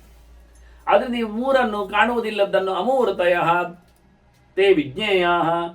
ಕಾಣದಿರುವುದು 3ಗಳು, ಆಕಾಶ, ಗಾಳಿ, ಬೆಂಕಿ, ಅದು ಕಾಣದೇ ಇರುವಂಥದ್ದು ಅಂತ ತಿಳ್ಕೊ, ಅಮೂರ್ತಗಳು ಅಂತ ತಿಳ್ಕೋ. ಮತ್ತೆ ಮೂರ್ತಾಹ ಆಪೋ ಮೂರ್ತಾಹ ತಥಾ ಕ್ಷಿತಿ. ನೀರು ಮತ್ತೆ ನೆಲ ಅದು ಮೂರ್ತ ಅಂತ ತಿಳ್ಕೊಳ್ಬೇಕು. ನೀರು ಬಹುವಚನಲ್ಲಿ ಕೊಟ್ಟು ನೀರುಗಳು ಅಂತ, ಹಾಗಾಗಿ ಬಹುವಚನದಲ್ಲಿ ಮೂರ್ತ ಅಂತ ಉಲ್ಲೇಖ ಮಾಡ್ತಾರೆ. ಹಾಗೆ ಮತ್ತೆ ಪ್ರಶ್ನೆ ಮಾಡ್ತಾರೆ ಭರದ್ವಾಜರು. ಅಲ್ಲೀಗ ಪಂಚದೇಹ, ಪಂಚಭೂತಗಳಿಂದ ಇಡೀ ದೇಹ ನಿರ್ಮಾಣ ಆಗಿರುವಾಗ ಇದರ ಲಕ್ಷಣ ಎಲ್ಲ ನಮಗೆ ಎಷ್ಟೆಷ್ಟು ಜಾತಿಗಳುಂಟು, ಮಣ್ಣಿನಲ್ಲಿ, ನೀರಿನಲ್ಲಿ, ಗಾಳಿಯಲ್ಲೆಲ್ಲ ಹೇಳಿಕೊಂಡಾಗ ನೀವು ಜೀವನ ಲಕ್ಷಣ ಹೇಗೆ ತಿಳಿಯುವುದೀಗ? ಜೀವ ಕಿಂ ಲಕ್ಷಣಸ್ತತ್ರ, ಅಲ್ಲಿ ಜೀವನ ಅರಿವು ಹೇಗಾಗ್ತದೆ, ಜೀವನ ಲಕ್ಷಣ ಏನು, ಗುರುತು ಹೇಗೆ? ಈ ಪಂಚಭೂತಗಳು, ಪಂಚ ತನ್ಮಾತ್ರೆಗಳು, ಅದಕ್ಕೆ ಸಂಬಂಧಪಟ್ಟಂತೆ ಪಂಚ ಜ್ಞಾನೇಂದ್ರಿಯಗಳು ಬೇರೆ, ಇವೆಲ್ಲ ಒಟ್ಟಾಗಿರುವಾಗ ಶರೀರೇ ಪ್ರಾಣಿನಾಂ ಜೀವಂ ವ್ಯರ್ಥಮಿಚ್ಛಾಮಿ ಯಾದೃಶ್. ಜೀವ ಹೇಗಿದ್ದಾನೆ ಅಂತ ನನಗೆ ಶರೀರದಲ್ಲಿ ಬೇಕಲ್ಲ, ಇದನ್ನು ತಿಳಿಸಿಕೊಡಬೇಕು ನೀವು. ಇದು ಹೇಗಿರ್ತದೆ, ಹೇಗಾಗ್ತದೆ? ಯಾಕೆಂದರೆ ಇಲ್ಲಿ ನೋಡಿ, ವಿದ್ಯಮಾನೆ ಶರೀರೇತು ತ್ವಕ್ ಚರ್ಮ ಮಾಂಸ ರುದ್ದಿನ ಮೇಜ ಮಜ್ಜಸ್ಸು ಅಸ್ಥಿ, ಈ 7 ಧಾತುಗಳ ದೇಹ. ಇದು ಹೊಡೆದೋಯ್ತು, ಹಾಳಾಯಿತು, ಬಿದ್ದೋಯ್ತು, ತುಂಡಾಯಿತು, ಹರಿದೋಯ್ತು ಅಂತ ತಿಳ್ಕೊಳ್ಳುವಾಗ ಜೀವೋ ನೈವೋ ಅಪಲಭ್ಯತೆ. ಇಲ್ಲಿ ಜೀವ ಸಿಗ್ತಾನ? ನೆತ್ತರಿನಲ್ಲಿದ್ದಾನ, ಅಸ್ಥಿಯೊಳಗಿರ್ತಾನ, ಮಾಂಸಕ್ಕೆ ಬರ್ತಾನ, ಮೇಧಸ್ಸಿನಲ್ಲಿ, ಮಜ್ಜೆಯಲ್ಲಿ ಅಥವಾ ಚರ್ಮದಲ್ಲಿ, ತ್ವಕ್ಕಿನ ಎಲ್ಲಿ ಜೀವ ಸಿಗುವುದಿಲ್ಲ. ಅಲ್ಲ ಜೀವ ಇಲ್ಲ ಹೇಳುವ ಅಂದರೆ ಯದ್ಯಜೀವಂ ಶರೀರಂತೂ ಕಸ್ತಾಂವೇದೇತೆ ರುಜ. ಜೀವ ಇಲ್ಲೇ ಹೇಳಿದರೆ ಪೆಟ್ಟು ಬುಡೆ ಆದಾಗ ಅವನಿಗೆ ಕೈಕಾಲು ಮುರಿದೋದಾಗೆಲ್ಲ ನೋವು ಆಗ್ತದೆ, ದುಃಖ ಆಗ್ತದೆ, ಅನುಭವಿಸ್ತಾನೆ, ಸಂಕಟ ಆಗ್ತದೆ, ಬೊಬ್ಬೆ ಹಿಡಿತಾನೆ. ಅದು ಹೆಣದಲ್ಲೆಲ್ಲ ಕಾಣುವುದಿಲ್ಲ ಅಂಥದ್ದು. ಆದ್ರಿಂದ ಎಂಥದ್ದು ಉಂಟು, ಜೀವ ಇಲ್ಲ ಹೇಳುವ ನೋವು ನಲಿವುಗಳು ಕಾಣುತ್ತವೆ, ಜೀವ ಉಂಟು ಹೇಳುವ ಎಲ್ಲಿ ಕಾಣುವುದೇ ಇಲ್ಲ ಆಗಿಬಿಡ್ತದೆ. ಅದರಿಂದ ಎಂಥದ್ದಿದು? ಶೃಣೋತಿ ಕಥಿತಂಜೀವ ಕರ್ಣಾಭ್ಯಾಮ್ ನ ಶೃಣೋತಿ ದತ್. ಕೇಳುತ್ತಾನೆ ಯಾವುದರಿಂದ? ಕಿವಿಯಿಂದ. ಅಲ್ಲಪ್ಪ, ಕಿವಿಯಿಂದ ಎಲ್ಲಿ ಕೇಳಲಿಕ್ಕೆ ಆಗ್ತದೆ? ಅಲ್ಲಿ ಮನಸ್ಸು ಇಲ್ಲದಿದ್ದರೆ ಕಿವಿಯಿಂದ ಕೇಳಲಿಕ್ಕೆ ಬರ್ತದೆ? ಕಿವಿಗೆ ಎಷ್ಟು ಬಡದರೂ ಯಾವುದೇ ಶಬ್ದಗಳು ಕೇಳುವುದಿಲ್ಲ. ಯಾಕೆ? ಗಮನ ಕೊಡಲಿಲ್ಲ ನಾವು. ಹಾಗಾದ್ರೆ ಏನಾಯ್ತು? ಮಹರ್ಷೇ ಮನಸ್ಸಿದ್ಯಗ್ರೆ ತಸ್ಮಾತ್ ಜೀವೋ ನಿರರ್ಥಕ. ಆದ್ರಿಂದ ಮನಸ್ಸಿದ್ದರೆ ಕೇಳುತ್ತದೆ, ಮನಸ್ಸಿಲ್ಲದಿದ್ದರೆ ಬೇಡ. ಆದ್ರಿಂದ ಜೀವ ಬೇಡ ಅಲ್ಲ. ಈಗ ಮನಸ್ಸುಂಟು, ಕೆಲಸ ಮಾಡಿತ್ತು, ಮನಸ್ಸಿಲ್ಲ, ಕೆಲಸ ಇಲ್ಲ. ಅದರಿಂದ ಮನಸ್ಸನ್ನು ಒಪ್ಪುವ ಜೀವ ಯಾಕೆ ಬೇಕು ಅಂತ ಮತ್ತೆ ಪ್ರಶ್ನೆ ಮಾಡ್ತಾರೆ. ಹಾಗೆ ಕಾಣುವಾಗ ನೋಡಿ, ಕಾಣುವಾಗ ಕಣ್ಣಿಗೆ ಕಾಣ್ತದೆ, ಆದರೆ ಕಣ್ಣಿಗೆ ಕಾಣುವುದಿಲ್ಲ. ಯಾಕೆ? ಮನಸ್ಸು ಇಲ್ಲದಿದ್ದರೆ ಕಣ್ಣಿಗೆ ಅಂತ ಕಾಣುವುದಿಲ್ಲ. ಕಣ್ಣಿನಿಂದ ಕಾಣ್ತದೆ ಹೌದು, ಕಣ್ಣಿಗೆ ಕಾಣುವುದಿಲ್ಲವೂ ಹೌದು, ಮನಸ್ಸಲ್ಲಿ ಇರಲಿಲ್ಲ. ಆದ್ರಿಂದ ಮನಸ್ಸೇ ಪ್ರಧಾನ ಹೊರತು ಜೀವ ಬೇಕಾಗಿಲ್ಲ. ನ ಪಶ್ಯತಿ ನ ಚಾಗ್ರಾತಿ ನ ಶೃಣೋತಿ ನ ಭಾಷತೆ ನ ಚ ಸ್ಪರ್ಶರಸೋ ವೇತ್ತಿ ನಿದ್ರಾ ಅವಶ್ಯಕತಃ ಪುನಃ. ನಿದ್ದೆಯಲ್ಲಿ ಸ್ವಲ್ಪ ಯೋಚನೆ ಮಾಡಿ, ನಿದ್ದೆಯಲ್ಲಿ ಯಾರಿಗಾದರೂ ಕಾಣ್ತದ? ಇಲ್ಲ, ಅಲ್ಲಿ ಮನಸ್ಸು ಕೆಲಸ ಮಾಡೋದಿಲ್ಲ. ಮನಸ್ಸು ಪರತಿ, ಮಲಗಿ ಬಿಟ್ಟಿದೆ ಮನಸ್ಸು. ನ ಜಾಗ್ರಾತಿ, ಮೂಸ್ಥಾನ, ಅವನಿಗೆ ಮೂಗಿಗೆ ತಂದಿಡುದು ಸಂಪಿಗೆಯನ್ನು, ಮಲ್ಲಿಗೆಯನ್ನು, ಹೋಳಿಗೆಯನ್ನು, ಎಲ್ಲ ಕೇಗಳೇ. ಏನಿಟ್ರು ಅವನಿಗೆ ಏನು ಗೊತ್ತಾಗುವುದಿಲ್ಲ. ಆರಾಮಾಗಿ ಎಳಿತಾ ಇರ್ತಾನೆ, ಬಿಡ್ತಾ ಇರ್ತಾನೆ, ಶ್ವಾಸೋಚ್ಛ್ವಾಸ ನಡೀತಾ ಇರ್ತದೆ. ಅದರಂತೆ ನ ಶೃಣೋತಿ, ಒಳ್ಳೆ ಇಂಪಾದ ಹಾಡು, ಶ್ರುತಿ, ವಾದ್ಯ ಕೇಳಿಸುವುದು ಕೇಳೋದಿಲ್ಲ ಅವನಿಗೆ. ನ ಭಾಷತೆ, ಮಾತಾಡುವುದೂ ಇಲ್ಲ. ಜೊತೆಯಲ್ಲಿ ನಚ ಸ್ಪರ್ಶರಸವು, ಯಾರಾದ್ರು ಮುಟ್ಟಿದ್ರು ಗೊತ್ತಾಗುವುದಿಲ್ಲ, ಯಾರಾದ್ರು ಬಿಸಿ ಮುಟ್ಟಿಸಿದ್ರು. ನಮ್ಮಲ್ಲಿ ಹಿಂದೆಲ್ಲ ಹೊಂಗಾರಕನ ಬೀಜ ಇರ್ತದೆ, ಕಿಂಶುಕ, ಅದರ ಎಣ್ಣೆ ಎಲ್ಲ ತಯಾರು ಮಾಡ್ತಾರೆ.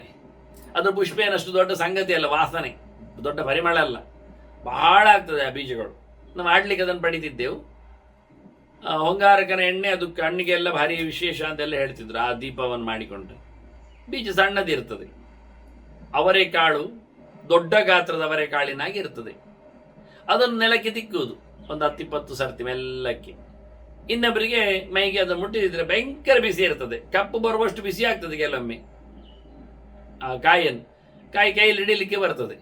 ಹಿಡ್ಕೊಂಡು ಒಂದು ಮೈ ಅದರದ್ದು ತಿಕ್ಕಿ ಬಿಟ್ರೆ ಅದು ಕಿಡ್ನಿ ಆಗಿ ಕಾಣ್ತದೆ.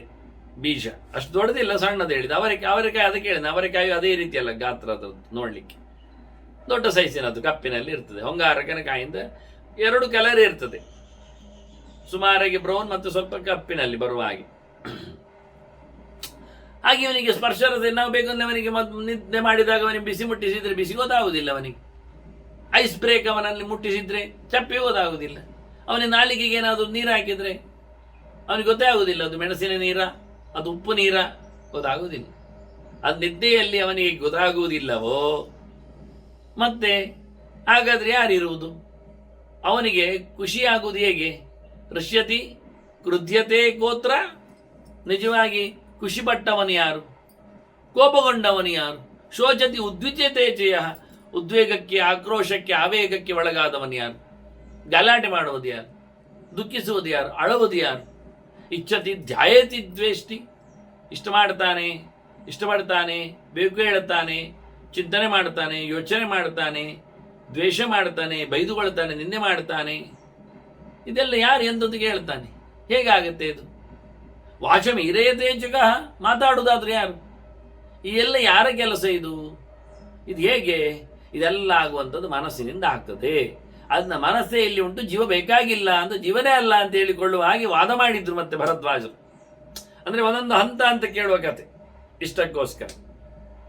ಆಗ ಭೃಗು ಋಷಿಗಳು ಹೇಳುತ್ತಾರೆ, ಅಲ್ಲ ಮಾರಾಯ, ಮನಸ್ಸು ಕೆಲಸ ಮಾಡುವುದಲ್ಲ ಇಲ್ಲಿ, ಮನಸ್ಸಿನಿಂದ ಜೀವ ಕೆಲಸ ಮಾಡುತ್ತಾ ಇದ್ದಾನೆ. ಮನಸ್ಸು ಒಂದು ಇಂದ್ರಿಯವೇ, ಅಂತಃಕರಣ, ಅದು ಬೇಕು ತೃ ನ ಪಂಚ ಸಾಧಾರಣ ಮಾತ್ರ ಕಿಂಚಿತ್ ಶರೀರಮೇಕಃ ವಹತೆ ಅಂತರಾತ್ಮ. ಒಬ್ಬ ಜೀವ ಒಳಗೆ ಈ ದೇಹವನ್ನು ಹೊತ್ಕೊಂಡಿದ್ದಾನೆ. ಅವನು ಮನಸ್ಸನ್ನು ತನ್ನ ಹಿಡಿತದಲ್ಲಿಟ್ಟುಕೊಂಡು ಇಂದ್ರಿಯಗಳಿಗೆ ಕಳಿಸಿಕೊಡ್ತಾನೆ, ಕೆಲಸ ಮಾಡಿಸ್ತಾನೆ. ಕೆಲವೊಮ್ಮೆ ಅವನ ಕೈಗೂ ಮನಸ್ಸುಗಳು ಸಿಗದಿದ್ದಾಗ ಇಂದ್ರಿಯಗಳು ಏನು ಮಾಡುವುದಿಲ್ಲ.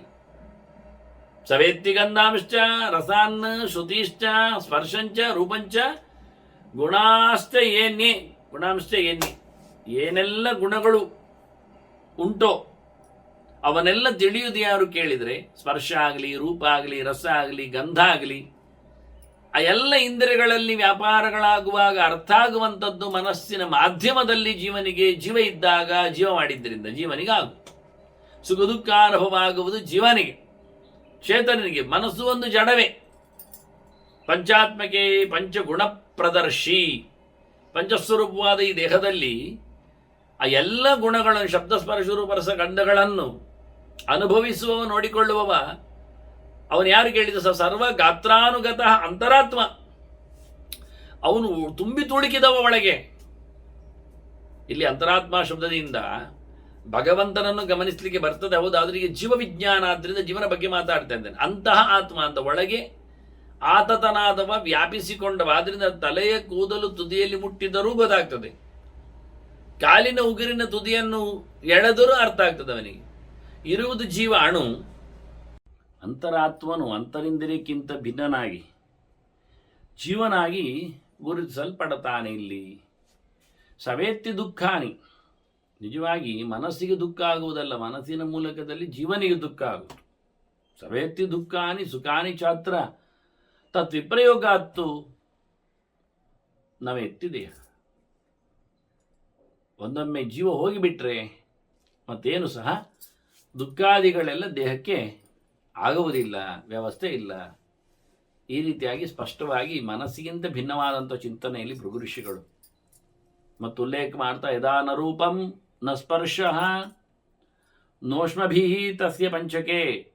ನೋಷ್ಮ ಭಾವ, ವಾಸ್ತವವಾಗಿ ನೋಷ್ಮ ಭಾವಶ್ಚ ಪಂಚಕೆ. ದೇಹದಲ್ಲಿ ಮತ್ತೆ ಬಿಸಿ ಇಲ್ಲ, ಮತ್ತು ಸ್ಪರ್ಶಾನುಭವ ಇಲ್ಲ. ಯಾರು ಹೊತ್ಕೊಂಡು ಹೋದ್ರೂ ಗೊತ್ತಾಗುವುದಿಲ್ಲ, ಮೆಲ್ಲ ಮೆಲ್ಲ ಯಾರು ಹೇಳೋದಿಲ್ಲ ಹೊತ್ಕೊಂಡು ಹೋದಾಗ. ಆ ಬಿದಿರಿನ ವಾರೆಕೋರೆ ಕಟ್ಟಿದರಲ್ಲಿ ದೇಹವನ್ನಿಟ್ಟು ಅಲ್ಲಾಡಿಸಿಕೊಂಡು ಹೋದಾಗ ಅವನಿಗೇನು ಅದು ಅರ್ಥ ಆಗುವುದಿಲ್ಲ, ಸ್ಪರ್ಶ ಏನು ಕಾಣುವುದಿಲ್ಲ ಯಾರು ಸಹ. ತದಾ ಶಾಂತೆ ಶರೀರಾಗ್ನೌ ದೇಹಂ ತಸ್ಯ ನ ನಶ್ಯತಿ.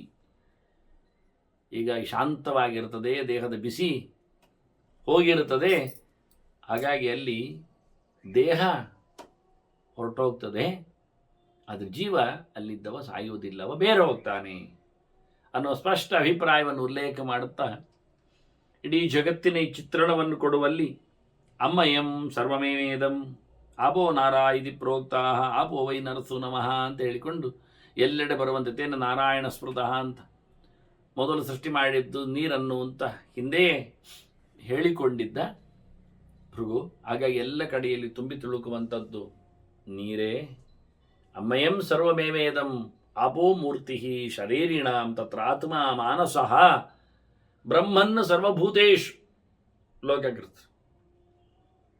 ಅಲ್ಲಿ ಭಗವಂತ ಮೊದಲು ಬಂದಿದ್ದಾನೆ, ಇಡೀ ಜಗತ್ತಿನ ಸೃಷ್ಟಿ ಮಾಡುವವನಿದ್ದಾನೆ, ಸೃಷ್ಟಿ ಮಾಡಿದ್ದಾನೆ, ಆತನೇ ನೆಲೆಗೊಂಡಿದ್ದಾನೆ. ಹಾಗಾಗಿ ಈ ದೇಹವೂ ಸಹ ಒಂದು ದೃಷ್ಟಿಯಿಂದ ಆಪಮಯ, ನೀರುಮಯ ಆಗಿದೆ. ಅಂತಹ ಜಲಮಯವಾದ ಹೆಚ್ಚು 75% ದೇಹದಲ್ಲಿ ನೀರಿನ ವ್ಯವಸ್ಥೆ. ನಾವು ಹೇಳುವುದಷ್ಟೇ ಪಾರ್ಥಿವ ಶರೀರ ಅಂತ, ಆದರೆ ಮಣ್ಣು ನೀರು ಎರಡು ಮೂರ್ತವಾದದ್ದು ಅಂತ ಹೇಳಿದ್ದರಿಂದ ಅದನ್ನು ಹೆಚ್ಚು ಗುರುತಿಸ್ತಾರೆ. ಇಲ್ಲಿ ಆತ್ಮನಿಗೆ ಈ ದೇಹದ ಬಗ್ಗೆ ಸ್ವಲ್ಪ ಅರಿವು ಇದೆ, ತನ್ನ ದೇಹ ಹೀಗಿರಬೇಕು ಇಷ್ಟೇ ಹೊರತು ಮತ್ತೇನಲ್ಲ. ಅದನ್ನು ಆತ್ಮನನ್ನು ನಾವಿಲ್ಲಿ ಕ್ಷೇತ್ರದಲ್ಲಿ ಇರುವವನನ್ನು ಕೃಷ್ಣ ಹೇಳುವಾಗ ಇದಂ ಶರೀರಂ ಕೌಂತೆಯ ಕ್ಷೇತ್ರಮಿತ್ಯ ವಿಧೀಯತೆ ಹೇಳಿಕೊಂಡು ಇದಕ್ಕೆ ಕ್ಷೇತ್ರ ಅಂತ ಹೆಸರು. ಇಲ್ಲಿ ಇರುವವನು ಜೀವ, ಇದನ್ನು ಚೆನ್ನಾಗಿ ತಿಳಿದವನು ದೇವ ಅಂತ ಹೇಳ್ತಾನೆ. ಇಲ್ಲಿಯೂ ಮುಂದೆ ಹೇಳ್ತಾರೆ ಭೃಗುಗಳದನ್ನೇ. ಆದರೆ ಎರಡು ಅಂಶವನ್ನು ಇಟ್ಟುಕೊಳ್ತಾರೆ. ಈ ಜೀವನಿಗೆ ಈ ದೇಹದ ಬಗ್ಗೆ ಗೊತ್ತಿದೆ, ಇದು ನನ್ನದು ಅಂತ ಗೊತ್ತಿದೆ. ಅದು ನನ್ನದಲ್ಲ ಅಂತ ಮಗದೊಬ್ಬನ ದೇಹದ ಬಗ್ಗೆಯೂ ಗೊತ್ತಿದೆ ಅವನಿಗೆ. ಈ ದೇಹದಲ್ಲಿ ಏನು ಸಂಕಟ ಆಗ್ತಾ ಇದೆ, ಏನು ದುಃಖ ಆಗ್ತಾ ಇದೆ, ಏನು ಸುಖ ಆಗ್ತಾ ಇದೆ, ಎಲ್ಲಿ ಏನಿದೆ ಅನ್ನುವುದು ಗೊತ್ತಿದೆ. ಅದನ್ನು ಚೂರು ಗೊತ್ತಿದೆ, ಪೂರ್ವ ಗೊತ್ತಿಲ್ಲ. ಸರ್ವಕ್ಷೇತ್ರಗಳು ಗೊತ್ತಿಲ್ಲ ಎನ್ನುವುದು ಸತ್ಯ, ಆದರೆ ಸರ್ವಕ್ಷೇತ್ರದಲ್ಲಿ ಇರುವುದಿಲ್ಲವ. ಅದರಿಂದ ಕೃಷ್ಣ ಹೇಳುವಾಗ ಸರ್ವಕ್ಷೇತ್ರೇಶು ಭಾರತ ಅಂತಾನೆ. ಕ್ಷೇತ್ರಜ್ಞಂಚಾಪಿ ಮಾಂ ವಿದ್ಯೆ ಸರ್ವಕ್ಷೇತ್ರೇಶು, ಎಲ್ಲ ಕ್ಷೇತ್ರಗಳು ನನಗೆ ಗೊತ್ತು ಅಂತಾನೆ. ಜೀವನಿಗೆ ಅವನವನ ಕ್ಷೇತ್ರಗಳ ಬಗ್ಗೆ ಚೂರು ಎಚ್ಚರ ಇದೆ, ಪರಿಪೂರ್ಣ ಅಲ್ಲ. ಮಕ್ಕಳಾಗಿರುವುದಿಲ್ಲ, ಬೆಳೆದಾಗ ಸ್ವಲ್ಪ ಗೊತ್ತಾಗುತ್ತೆ ಇದೇನು ಶರೀರ, ಎಷ್ಟು ಬೆರಳುಗಳು, ಏನು ವ್ಯವಸ್ಥೆ ಅಂತೇಳಿ. ಹಾಗಾಗಿ ಸುಖ ದುಃಖಗಳ ಅನುಭವದ ಚಿಂತನೆಗೋಸ್ಕರ ಕ್ಷೇತ್ರದ ಜ್ಞಾನ ಬೇಕಾಗ್ತದೆ. ಅದರಿಂದ ಇಲ್ಲಿ ಆತ್ಮ ಕ್ಷೇತ್ರಜ್ಞ ಇತ್ಯುಕ್ತ ಸಂಯುಕ್ತ ಪ್ರಾಕೃತೈ ಗುಣೈ. ಅವನಿಗೆ ಸುಖ ದುಃಖಗಳ ಅನುಭವ, ಅಭಿಮಾನ ಎಲ್ಲ ಬರಲಿಕ್ಕೆ ಕಾರಣ ತ್ರಿಗುಣಗಳು, ಸತ್ವರಜಸ್ಸು ತಮಸ್ಸುಗಳು. ಅದರಿಂದ ಅವನಿಗೆ ಆಟೋಪಗಳು ಆಗ್ತವೆ, ಬಯಕೆಗಳು ಮೂಡುತ್ತವೆ, ಕೋಪಗಳು ಬರ್ತವೆ, ಖುಷಿ ಪಡ್ತಾನೆ, ಹಾರುತ್ತಾನೆ, ಎಲ್ಲ ನಡೆಸ್ತಾನೆ ಈ ಗುಣತ್ರಯದ ವಿಭಾಗದಿಂದ. ಇದು ದೇವರಿಗಿಲ್ಲ. ತೈರೇವತ್ತು ವಿನಿರ್ಮುಕ್ತ ಪರಮಾತ್ಮಿತಾರ್ಥ. ಈ ದೇಹದೊಳಗಿದ್ದ ಭಗವಂತನಿಗೆ ಈ ಗುಣತ್ರಯದ ಪ್ರಭಾವ ಇಲ್ಲ. ತ್ರೈಗುಣ್ಯ ವರ್ಜಿತಂ, ಭಗವಂತ ಅಲ್ಲಿಂದ ದೂರ ಇದ್ದಾನೆ. ಹೀಗಾಗಿ ದೇಹದಲ್ಲಿ ಇದೆ ಅನ್ನುವಾಗಲೂ ಪೂರ್ಣ ಪ್ರಮಾಣದ ಇದು ನನ್ನ ಭೋಗಾಯತನ ಶರೀರ ಅನ್ನುವ ನೆಲೆಯಲ್ಲಿ ರಾಜಸವಾದ ಭಾವ. ಈ ದೇಹದಿಂದ ಇಡೀ ಜಗತ್ತನ್ನು ನಾನು ಕೊಂಡುಕೊಳ್ಳುತ್ತೇನೆ ಅಂತ ಹಾರಾಟ ಇದ್ರೆ ಅದು ತಾಮಸವಾದ ಕೆಲಸ. ಇದು ನನ್ನದೇ ಅಂತ. ಇದು ಭಗವಂತನ ಪ್ರಸಾದ, ಇದು ಸಾಧನೆಗಾಗಿ ಬರುವಂಥದ್ದು, ಇದು ಸಾತ್ವಿಕವಾದ ಮುಖ. ಹೀಗೆ ಜ್ಞಾನದಲ್ಲಿಯೂ 3 ಮುಖ ಇದೆ, 3 ಗುಣಗಳ ಪ್ರಭಾವ ಇದೆ. ಆತ್ಮಾನಂತಂ ವಿಜಾನೀಹಿ ತಮ್ಮೈ ತಸ್ಯ ವಿಧಾಯಕಂ. ಇಲ್ಲಿ ಈ ಜೀವನನ್ನು ಕುಣಿಸುವವನು, ನಿಯಮಿಸುವವನು ಭಗವಂತ ಅಂತ ತಿಳ್ಕೋ. ಈ ಜೀವನನ್ನು ಈ ದೇಹದಲ್ಲಿ ಜಾಯಿಂಟ್ ಮಾಡಿದವ, ಹಾಕಿಬಿಟ್ಟವ, ಈ ದೇಹವನ್ನು ಈ ಜೀವನಿಗೆ ಕೊಟ್ಟು ಬಿಟ್ಟವ, ಇದನ್ನು ನಡೆಸಿಕೊಡುವವ, ಎಲ್ಲದ ನೆಲೆಯಲ್ಲಿ ಈ ಜೀವದ ಬಂಧನ ಶಕ್ತಿಯಾಗಿರುವ ಭಗವಂತನನ್ನು ನೀನು ಚೆನ್ನಾಗಿ ತಿಳ್ಕೋ. ಸ ತಸ್ಮಿನ್ ಸಂಶ್ರಿತ ದೇಹೆ. ಜೀವ ದೇಹದಲ್ಲಿ ಅಂಟಿಕೊಂಡಿದ್ದಾನೆ. ದೇವರು ಅವನನ್ನು ಅಂಟಿಸಿಬಿಟ್ಟಿದ್ದಾರೆ. ಆದರೆ ದೇವರು ಮಾತ್ರ ಈ ದೇಹದಲ್ಲಿ ಅಬ್ಬಿಂದುರಿವ ಪುಷ್ಕರೇ, ಕಮಲದ ದಳದಲ್ಲಿ ಎಲೆಯಲ್ಲಿ ನೀರಿನ ಹನಿ ಇದ್ದಾಗೆ ಇದೇ ಅಂಟಿಲ್ಲ. ಹಾಗೆ ಭಗವಂತ ಈ ದೇಹ ಎನ್ನತಕ್ಕಂತಹ ಕಮಲದ ಎಲೆಯಲ್ಲಿ ಇದ್ದಾನೆ. ಹೇಗೆ ಕೇಳಿದರೆ ಅವನಿಗೇನು ಅಂಟಿಲ್ಲ, ಇಲ್ಲಿಯ ತ್ರಿಗುಣ ಸ್ಪರ್ಶ ಇಲ್ಲ, ಸತ್ವರಜಸ್ ತಮಸ್ಸುಗಳಿಗೆ ಅವನ ಬಾಧಕ ಏನಿಲ್ಲ, ಏನಾಗುವುದಿಲ್ಲ ಅವನಿಗೆ. ಅದೇ ಜೀವ ಈ ದೇಹವನ್ನು ಅಂಟಿಕೊಂಡಿದ್ದಾನೆ, ಆತುಕೊಂಡಿದ್ದಾನೆ, ತನ್ನದು ಅಂತ ಹೇಳಿಕೊಂಡು ಅಭಿಮಾನದಿಂದ ಸಾಯ್ತಾನೆ, ಒದ್ದಾಡ್ತಾನೆ, ಸುಖಪಡ್ತಾನೆ, ಹಾರಾಡ್ತಾನೆ. ಇದೆರಡೂ ರೀತಿಯನ್ನು ತೋರಿಸಿಕೊಟ್ಟು ದೇಹವನ್ನು ಪರಿಪೂರ್ಣವಾಗಿ ಆತುಕೊಂಡಿರುವ ಜೀವ ಬಲಾತ್ಕಾರದಲ್ಲಿ ಅವನ ಪ್ರವೇಶ, ಬಲಾತ್ಕಾರದಲ್ಲಿ ಅವನ ನಿರ್ಗಮನ. ಹಾಗೆ ಭಗವಂತ ಹಾಗಲ್ಲ, ಅನಾಯಾಸವಾದ ಪ್ರವೇಶ, ಅನಾಯಾಸವಾದ ಗಮನ. ಕಮಲದ ಎಸಳಿನಲ್ಲಿ ನೆಲೆಗೊಂಡ ನೀರ ಬಿಂದುವಿನಂತೆ ಅದ್ಭುತವಾಗಿ ಭಗವಂತನ ಅಸ್ತಿತ್ವ. ಅದು ನಿಜವಾಗಿ ಮುಖ್ಯವಾಗಿ ಎಲ್ಲವನ್ನು ತಿಳಿದವನು ಭಗವಂತ ಅಂತ ತಿಳ್ಕೊ. ಕ್ಷೇತ್ರಜ್ಞಂತಂ ವಿಜಾನಿಹಿ ನಿತ್ಯಂ ಲೋಕಹಿತಾತ್ಮಗಂ. ಲೋಕ ಅಂದರೆ ದೇಹ ಅಂತ ನೋಡಿಯೋ ಅರ್ಥ, ಲೋಕ ಅಂದರೆ ಜನವೂ ಅರ್ಥ ಉಂಟು. ಇಡೀ ಜನ ಸಮುದಾಯದ ಹಿತವನ್ನು ಬಯಸುವಂತೆ ಭಗವಂತ ದೇಹದಲ್ಲಿದ್ದಾನೆ. ಭಗವಂತ ದೇಹದಲ್ಲಿರತಕ್ಕ ಜೀವನಿಗೆ ಹಿತವನ್ನು ಬಯಸುವಂತೆ ದೇಹದಲ್ಲಿ ನೆಲೆಗೊಂಡಿದ್ದಾನೆ. ಅದರಿಂದ ಲೋಕದಿಂದ ಈ ದೇಹಕ್ಕೆ ಹಿತ ಆಗಬೇಕು, ಈ ದೇಹದೊಳಗಿನ ಜೀವನಿಗೆ ಹಿತ ಆಗಬೇಕು, ಈ ದೇಹದೊಳಗಿದ್ದುಕೊಂಡು ಭಗವಂತ ಅವನಿಗೆ ಜೀವನಿಗೆ ಹಿತ ಆಗುವಂತೆ ಮಾಡಬೇಕು. ಈ ದೇಹವು ಈ ಜೀವನಿಗೆ ಹಿತ ಆಗಬೇಕು, ಇತರ ದೇಹಗಳು ಜೀವನಿಗೆ ಹಿತ ಆಗಬೇಕು. ಈ ಜೀವನಿಗೂ ಈ ದೇಹ ಹಿತ ಆಗಬೇಕು, ಇತರ ಜೀವರು ಈ ದೇಹಕ್ಕೆ ಹಿತ ಆಗುವಂತೆ ಇರಬೇಕು. ಹೀಗೆಲ್ಲ ಮಾಡುವ ವ್ಯವಸ್ಥೆ ಅದು ಭಗವಂತನ. ಈಗ ಲೋಕ ಹಿತಾತ್ಮಕ ಶಬ್ದದಿಂದ ಈ ಅರ್ಥವನ್ನು ತಂದಿಟ್ಟಿದ್ದಾರೆ. ಅಂತ ಎಲ್ಲ ಕ್ಷೇತ್ರವನ್ನು ತಿಳಿದವನು, ಎಲ್ಲರೊಳಗೂ ನೆಲೆಗೊಂಡವನು. ಆದರೆ ಈ ಜೀವನಲ್ಲಿ ಈ ದೇಹದ ಬಗ್ಗೆ ಅವನು ಬೇಕಾಗಿರತಕ್ಕ ನಿಯಮನ ಮಾಡತಕ್ಕಂಥ ಭಗವಂತನನ್ನು ಚೆನ್ನಾಗಿ ತಿಳ್ಕೊಳ್ಳಬೇಕು. ಅವನು ವಾಸ್ತವವಾಗಿ ನೆಲೆಗೊಂಡಿದ್ದಾನೆ. ತಮೋ ರಜಶ್ಚ ಸತ್ವಂಚ ವಿದ್ಧಿ ಜೀವಗುಣ ನಿಮಾನ್. ಜೀವಗುಣ 3 ಹೊರತು ದೇವರ ಗುಣ ಅಲ್ಲ. ದೇವರು 6 ಗುಣದವ, ಜೀವ 3 ಗುಣದವ. ಸತ್ವರಜಸ್ಸು ತಮಸ್ಸು ಇವನಲ್ಲಿ ಉಂಟು, ಅವನಲ್ಲಿ ಇಲ್ಲ. 6 ಇದ್ದವನಲ್ಲಿ 3 ಇಲ್ಲ, 3 ಇದ್ದವನಲ್ಲಿ 6 ಇಲ್ಲ. ಭಗವಂತನಲ್ಲಿ ಇರುವುದು ಐಶ್ವರ್ಯಸ್ಯ ಸಮಗ್ರಸ್ಯ ವೀರ್ಯಸ್ಯ ಯಶಸ್ಸ ಶ್ರೇಯ ಜ್ಞಾನ ವಿಜ್ಞಾನಯೋಶ್ಚೈವ ಅಂತ ಷಣ್ಣಂ ಭಗವತ್ತೀಂಗನ ಅಂತ. ಅವನನ್ನು ಭಗವಂತ ಅಂತ ಕರೀತಾರೆ 6 ಇರ್ಲಿಕ್ಕೋಗಿ. ಅವನಲ್ಲಿ 3 ಇಲ್ಲ. ಇವನಲ್ಲಿ ಭಗವಂತ ಅಂತ ಇವನನ್ನು ಕರೀದಿಲ್ಲ, ಇವನನ್ನು ಜೀವ ಅಂತ ಹೇಳ್ತಾರೆ. ಯಾಕೆಂದ್ರೆ ಇವನಲ್ಲಿ 3 ಇದೆ, 6 ಇಲ್ಲ. ಇದನ್ನು ಸ್ಪಷ್ಟ ಇಲ್ಲಿ ಹೇಳುತ್ತಾ ಬಹಳ ಚಂದವಾಗಿ ಜೀವನು ಸಚೇತನಂ ಕ್ಷೇತ್ರವಿದೋ ವದಂತಿ. ಇದನ್ನು ಬಹಳ ಚಂದವಾಗಿ ಅದಕ್ಕಿಂತ ಮಿಗಿಲಾದಂಥ ಒಂದು ಚಿಂತನೆಯನ್ನು ಕ್ಷೇತ್ರಜ್ಞರು ಮಾಡತಕ್ಕಂಥ ಕಥೆಯನ್ನು ಉಲ್ಲೇಖ ಮಾಡುತ್ತಾರೆ ಭೃಗುಗಳು, ಋಷಿಗಳು. ಸಚೇತನಂ ಜೀವಗುಣಂ ವದಂತಿ. ಇಲ್ಲೇನು ಎಚ್ಚರ ಇದೆ, ಜ್ಞಾನ ಇದೆ, ಇದು ಜೀವನಿಂದ ಲಭ್ಯವಾಗುವಂಥದ್ದು, ಜೀವ ಪಡೆಯಬೇಕಾದ್ದು, ಸಾಧನೆಯಿಂದ ಪಡೆಯಬೇಕಾದ್ದು. ಪ್ರಾವರ್ತಯದ್ಯೋ ಭವನಾನಿ ಸಪ್ತ ಸಚೇಷ್ಟತೆ ಚೇಷ್ಟತೆ ಚ ಸರ್ವ. ಈ ಜೀವ ಇಲ್ಲಿದ್ದುಕೊಂಡು ದೇಹವನ್ನು ಪಡೆದುಕೊಂಡು ಎಚ್ಚರನ್ನು ಮಾಡಿಕೊಂಡು ಜಗತ್ತನ್ನು ಕುಣಿಸ್ತಾನೆ, ತಾನು ಕುಣಿತಾನೆ, ಕೆಲಸ ಮಾಡ್ತಾನೆ, ಕೆಲಸ ಮಾಡಿಸ್ತಾನೆ. ತದ ಪರಂ, ಈ ಜೀವನಿಗಿಂತ ಈ ದೇಹಕ್ಕಿಂತ ಭಿನ್ನವಾದ, ವಿಲಕ್ಷಣವಾದ, ಉತ್ತಮವಾದ ವ್ಯಕ್ತಿ ಭಗವಂತ ಅಂತ ಈ ದೇಹವನ್ನು ತಿಳಿದವರು ಹೇಳ್ತಾರೆ. ಕ್ಷೇತ್ರವಿಧ ವದಂತಿ. ಎಲ್ಲ ಕ್ಷೇತ್ರಗಳನ್ನು ಚೆನ್ನಾಗಿ ಪರಿಶೀಲಿಸಿಕೊಂಡ ಜ್ಞಾನಿಗಳು ಏನು ಹೇಳ್ತಾರೆ, ಈ ದೇಹದಲ್ಲಿ ಇರತಕ್ಕ ಜೀವನಿಗಿಂತ ವಿಲಕ್ಷಣನಾದವ, ಪರಮೋಚ್ಚನಾದವ ಭಗವಂತ ಇದ್ದಾನೆ, ಬೇರೆ ಇದ್ದಾನೆ. ಅವನು ಇಡೀ ಪ್ರಾವರ್ತಯದ್ಯ ಭುವನಾನಿ ಸಪ್ತ. ಇವನು ಈ ಒಂದು ಮನೆಯನ್ನಲ್ಲ, 7 ಲೋಕ ಕಟ್ಟಿದ್ದಾನವ, 14 ಲೋಕಗಳ ರೂವಾರಿದ್ದಾನವ. ಅದನ್ನೆಲ್ಲ ನಡೆಸಿಕೊಡುವವ ಬ್ರಹ್ಮಾಂಡದ ಅರಸ ಇದ್ದಾನೆ. ಹಾಗೆ ಇವನು ಒಂದೇ ದೇಹ ಕೊಟ್ಟ ಅಂತ ಅನಂತಾನಂತ ಜೀವರಾಶಿಗಳಿಗೆ ಅನಂತಾನಂತ ಬಗೆಯ ದೇಹಗಳನ್ನು ನಿರ್ಮಿಸಿಕೊಟ್ಟ ಭಗವಂತ ಅವನೇ ಎಲ್ಲವನ್ನು ನಡೆಸಿಕೊಡುವವ. ಅವನನ್ನು ತಿಳ್ಕೊಳ್ಬೇಕು. ಅವನ ನೆಲೆಯಲ್ಲಿ ಅತ್ಯಂತ ಸಣ್ಣವನಾದವ ಜೀವ, ಏನು ಅಲ್ಲದ ವ್ಯವಸ್ಥೆ. ಆ ಭಗವಂತನ ವಿಶೇಷವಾದ ಜ್ಞಾನದಿಂದ ಅವನು ಬದುಕ್ತಾನೆ. ಹಾಗಾಗಿ ನ ಜೀವನಾಶೋಸ್ತಿ ದೇಹ ಭೇದೇ. ದೇಹ ಭೇದಾದಾಗಲೂ ಬೇರೆ ಆದಾಗಲೂ ಜೀವಕ್ಕೆ ಹಾನಿ ಇಲ್ಲ. ಮಿಥ್ಯೇತದಾಹು ಮೃತ ಇತಿ ಅಬುದ್ಧ. ದಡ್ರೆ ಹೇಳೋದು ಸತ್ತ ಅಂತ, ಹೋಯ್ತು ಅಂತ, ಇಲ್ಲ ಅಂತ. ಮೃತ ಅಂತಂದರೆ ಇಲ್ಲ ಆಗಿತ್ತು, ಹೋಯ್ತು. ಏನು ಜೀವ ಹೋಯಿತು ಅಲ್ಲ, ಜೀವ ನಷ್ಟ ಆಗಲಿಲ್ಲ, ದೇಹ ನಷ್ಟ ಆಯಿತು, ಜೀವ ಹೋಯ್ತು, ಪ್ರಾಣ ಹೋಯ್ತು, ಸತ್ತು ಹೋಯ್ತು, ಅಲ್ಲಿಂದ ಹೋಯ್ತು ಅಂತ.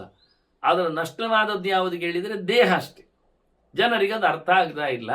ಬೇರೆ ದೇಹಕ್ಕೆ ಹೋದದ್ದು ಗೊತ್ತಾಗ್ತಾ ಇಲ್ಲ ಅವರಿಗೆ. ಜೀವಸ್ತು ದೇಹಾಂತರಿತ ಪ್ರಯಾತಿ, ಇನ್ನೊಂದು ದೇಹವನ್ನು ಇಟ್ಕೊಂಡು ಹೋಗ್ತಾನೆ. ಹುಳ ಹೇಗೆ ಒಂದು ಎಲೆಯಲ್ಲಿ ಅಂಟಿಕೊಂಡ ಹುಳ ಆ ಎಲೆಯನ್ನು ಮೆಲ್ಲಕ್ಕೆ ಬಿಡುತ್ತದೆ, ಒಂದು ಕಾಲಿನಲ್ಲಿ ಇನ್ನೊಂದು ಕಾಲಿನಲ್ಲಿ ಇನ್ನೊಂದು ದೇಹವನ್ನು ಹಿಡ್ಕೊಳ್ಳುತ್ತದೆ, ಇದನ್ನು ಬಿಡುತ್ತದೆ. ಹೇಗೋ ಹಾಗೆ ಮತ್ತೊಂದು ದೇಹವನ್ನು ಆತ ಪ್ರವೇಶ ಮಾಡ್ತಾನೆ, ಈ ದೇಹವನ್ನು ಬಿಡುತ್ತಾನೆ. ದಶಾರ್ಧದೈವಾಸ್ಯ ಶರೀರಭೇದ. ಬೇರೆ ದೇಹವನ್ನು ಪಡೆಯುವುದಕ್ಕೇನೆ ಪಂಚತ್ವ ಅನ್ನೋದು, ಮರಣ ಅನ್ನೋದು. ದಶ ಅರ್ಧ, 10ರ ಅರ್ಧ ಇರೋದು 5. 5 ಭೂತಗಳ ಜೊತೆಯಲ್ಲಿ ಅವನೇನನ್ನು ವಿಲೀನನಾಗ್ತಾನೆ. ಪ್ರತ್ಯೇಕ ಆಗಿ ಹೋಗ್ತದೆ ಅವನದ್ದು. ನೀರಿಗೆ ಸೇರ್ತದೆ, ಮಣ್ಣಿದ್ದು ಮಣ್ಣಾಗ್ತದೆ, ಆಕಾಶಕ್ಕೆ ಆಕಾಶ ಆಯಿತು, ಬೆಂಕಿಗೆ ಬೆಂಕಿ ಸೇರಿತು, ಗಾಳಿಗೆ ಗಾಳಿ ಆಯಿತು ಅಂತ ಏನಾಗ್ತದೆ. ಹೀಗಾಗಿ ಮರಣ ಅಂದರೆ ಇಷ್ಟೇ, ಸರ್ವನಾಶ ಜೀವನಿಗಲ್ಲ, ದೇಹದ್ದು ಮಾತ್ರ ಅನ್ನುವ ಬಹಳ ಸುಂದರವಾದ ಚಿಂತನೆಯನ್ನು ಕೊಡ್ತಾ, ಹೀಗೆ ಭಗವಂತನ ಚಿಂತನೆಯನ್ನು ನಡೆಸಬೇಕೆನ್ನೋ ಒಂದು ಪರಮೋಚ್ಚವಾದ ಚಿಂತನೆಯ ಕಡೆ ಭೃಗುಗಳು ಬಹಳ ಅದ್ಭುತವಾದ ಮಾತನ್ನು ಹೇಳ್ತಾರೆ. ಮತ್ತು ಚಿಂತನೆ ಸಾಗತ್ತೆ ಏನಲ್ಲ. ಏವಂ ಸರ್ವೇಷು ಭೂತೇಷು ಗೂಢಶ್ಚರತಿ ಸಂವೃತಃ. ಹೀಗೆ ಜೀವ ಬಹಳ ಗುಟ್ಟಾಗಿದ್ದಾನೆ, ದೇಹಗಳನ್ನು ಪಡಿತಾನೆ. ಹೀಗೆ ಆ ದೇಹಗಳಲ್ಲಿ ಭಗವಂತನು ಅತಿ ಗುಟ್ಟಾಗಿದ್ದಾನೆ, ಜೀವನೊಟ್ಟಿಗೆ ಹೋಗ್ತಾ ಇರ್ತಾನೆ. ದೃಶ್ಯತೆ ತು ಅಗ್ರಯ ಬುದ್ಧಿಯ ಸೂಕ್ಷ್ಮಯ ತತ್ವದರ್ಶಿಭಿ. ಚೆನ್ನಾಗಿ ಸಹಜವಾದ ವಿಷಯವನ್ನು ಅರಿತವರಿಗೆ ಮಾತ್ರ ತುಂಬ ಸೂಕ್ಷ್ಮವಾದಾಗ ಏಕಾಗ್ರವಾದ ಶಾಸ್ತ್ರೀಯವಾದ ಮಾತಿನಿಂದ ಅದು ಅರ್ಥ ಆಗ್ತದೆ. ನೋಡ್ತಾರೆ, ಅವರು ಕಂಡಿದ್ದಾರೆ ದೇಹ ಬೇರೆ ಆಗುವುದನ್ನು, ಜೀವನನ್ನು, ಅನಂತವಾದ ಜೀವನ ವ್ಯವಸ್ಥೆಯನ್ನು, ಅದರಲ್ಲಿ ಪರಮಾತ್ಮನ ರೂಪ ವಿಶೇಷಗಳ ನಿಯಂತ್ರಣವನ್ನೆಲ್ಲ ಅವರು ತಿಳ್ಕೊಂಡಿದ್ದಾರೆ. ಸರಿಯಾಗಿ ವಿಷಯ ಗೊತ್ತಿಲ್ಲದವರಿಗೆ ಎಂತ ಗೊತ್ತಿಲ್ಲ. ಅವರೆಲ್ಲ ಒಂದೇ ಜೀವ ಅಂತಾರೆ, ದೇವರು ಅಂತಾರೆ, ದೇಹ ಜೀವ ಅಂತಾರೆ, ಒಂದೊಂದು ಬಗೆ. ಎಲ್ಲ ದೇಹದಲ್ಲಿ ಒಂದೇ ಜೀವ ಇರುವುದು ಅಂತಾರೆ. ಆಗ ಸುಖ ದುಃಖ ವ್ಯತ್ಯಾಸ ಆಗೋದು ಅರ್ಥ ಆಗೋದಿಲ್ಲ. ಸತ್ತಾಗ ಯಾರು ಸತ್ತೋದು ಯಾರು ಓದೋದು ಗೊತ್ತಿಲ್ಲ. ಮತ್ತೆ ಜೀವನಿಗೆ ಅಂಶ ಉಂಟಿಲ್ಲ ಹೇಳಲಿಕ್ಕೆ ಬರೋದಿಲ್ಲ. ಅವರು ಎಲ್ಲ ದೇವರೇ ಹೇಳಿಕೊಡ್ತಾರೆ. ಬೊಬ್ಬೆ ಹೊಡೆಯುವವನು ದೇವರಾಗ್ತಾನೆ. ಅದರಿಂದ ತತ್ವ ಯಾರಿಗೆ ಗೊತ್ತಿಲ್ಲ. ತತ್ವ ಅಂದರೆ ತತ್ವ, ಅದಕ್ಕೆ ಸಂಬಂಧಪಟ್ಟ ಅರಿವು ಉಳ್ಳವ ಚೆನ್ನಾಗಿ ಹೇಳ್ತಾನೆ. ಜೀವ ಏನು, ಜಡ ಏನು, ದೇವರೇನು. ಇಲ್ಲಿ ದೇಹ ಜಡ, ಒಳಗಿರುವವ ಜೀವ. ಇನ್ನೊಬ್ಬನ ದೇಹವು ಜಡ, ಅವನೊಳಗಿರುವ ಜೀವ. ಈ ಜಡ ದೇಹಗಳು ಬೇರೆ ಬೇರೆ ಇವೆ. ಅದರೊಟ್ಟಿಗೆ ಒಳಗಿರುತ್ತ ಜೀವನು ಬೇರೆ ಬೇರೆ ಇದ್ದಾನೆ. ಆದರೆ ಎಲ್ಲ ಜೀವನೊಳಗು, ಎಲ್ಲ ಜಡನೊಳಗು ಒಬ್ಬನೇ ನಿಯಂತ್ರಣ ಇದ್ದಾನೆ, ದೇವರು. ಅವನು ಜೀವಕ್ಕಿಂತಲೂ ಬೇರೆ ಇದ್ದಾನೆ, ಜಡಕ್ಕಿಂತಲೂ ಬೇರೆ ಇದ್ದಾನೆ ಅನ್ನೋದು ಸ್ಪಷ್ಟವಾಗಿ ನೋಡಿದವರಿಗೆ ಗೊತ್ತಾಗತ್ತೆ ಅಂತ ಹೇಳ್ತಾನೆ. ತಂ ಪೂರ್ವಾಪರ ರಾತ್ರೇಶು ಯುಂಜಾನಃ ಸತತಂ ನರಃ ಲಘ್ವಾಹಾರಃ ವಿಶುದ್ಧಾತ್ಮ ಪಶ್ಯತಿ ಆತ್ಮಾನಂ ಆತ್ಮನಿ. ಈಗ ಪರಮಾತ್ಮನನ್ನು ನೋಡ್ತಾನೆ ಅಂತ ಎಲ್ಲಿ ನೋಡ್ತಾನೆ? ತನ್ನ ದೇಹದಲ್ಲಿ, ದೇಹದ ಮನಸ್ಸಿನಲ್ಲಿ, ತಾನು ಜೀವನೊಳಗೆ ನಿಂತ ಭಗವಂತನ ದರ್ಶನವನ್ನು ನೋಡ್ತಾನೆ, ಮಾಡ್ತಾನೆ. ಹಾಗಾಗಿ ಒಳಗಿರತಕ್ಕ ಭಗವಂತನನ್ನು ನೋಡಿದವನು ಹೇಗೆ ನೋಡಬೇಕವನು? ಶುದ್ಧವಾದ ಮನಸ್ಸು ಮಾಡಿಕೊಂಡು ವಿಶುದ್ಧಾತ್ಮ ಆತ್ಮ, ಶುದ್ಧವಾದ ಮನಸ್ಸು, ಶುದ್ಧವಾದ ದೇಹ, ಲಘ್ವಾಹಾರ, ಕಮ್ಮಿ ಊಟ ಮಾಡೋದ್ರಿಂದ ದೇಹ ಶುದ್ಧ ಆಗ್ತದೆ. ಲಘುವಾದ ಪದಾರ್ಥವನ್ನು, ಹಾರ್ಡ್ ಪದಾರ್ಥ ತಿಂದರೆ ದೇಹ ಹಾಳಾಗ್ತದೆ. ಲಘುವಾದ ಆಹಾರ ಆಗಬೇಕು, ಅಲ್ಪ ಆಹಾರ ಆಗಬೇಕು, ಮತ್ತು ಸ್ವಲ್ಪವೇ ತಿನ್ನಬೇಕು. ಆಗಿದ್ದಾಗ ದೇಹ ಶುದ್ಧ ಆಗ್ತದೆ. ಅದರಿಂದ ಮನಸ್ಸು ಶುದ್ಧ ಆಗ್ತದೆ.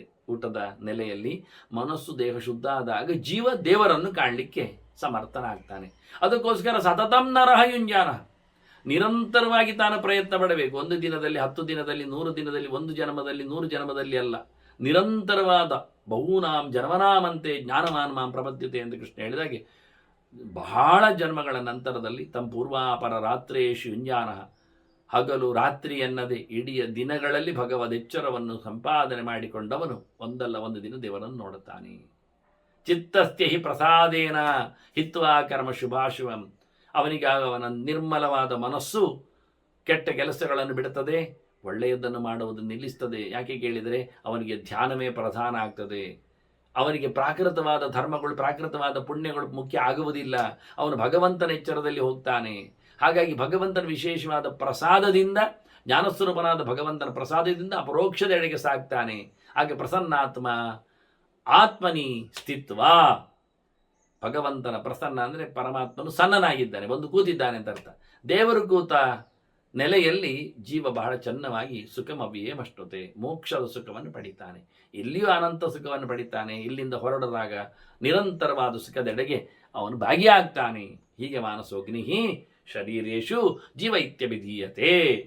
ಹೀಗೆ ಮನಸ್ಸಿಗಿಂತ ಭಿನ್ನವಾದ, ಮನಸ್ಸನ್ನು ಕಂಟ್ರೋಲ್ ಮಾಡುವ, ಇಡೀ ಅಂಗಾಂಗಗಳನ್ನು ಸಂಚಾರಣ ಮಾಡಿಸುವ ಕೆಲಸ ಮಾಡಿಸುವ ವ್ಯಕ್ತಿ ಅದು ಜೀವ ಇದ್ದಾನೆ ಅಂತ ಅರ್ಥ ಮಾಡಿಕೋ. ಸೃಷ್ಟಿ ಪ್ರಜಾಪತೇರೀಶ ಭೂತಾನಿ, ವಿಶೇಷವಾದಂತಹ ಆತ್ಮ ವಿನಿಶ್ಚಯ, ಭೂತಾಧ್ಯಾತ್ಮ ವಿನಿಶ್ಚಯ.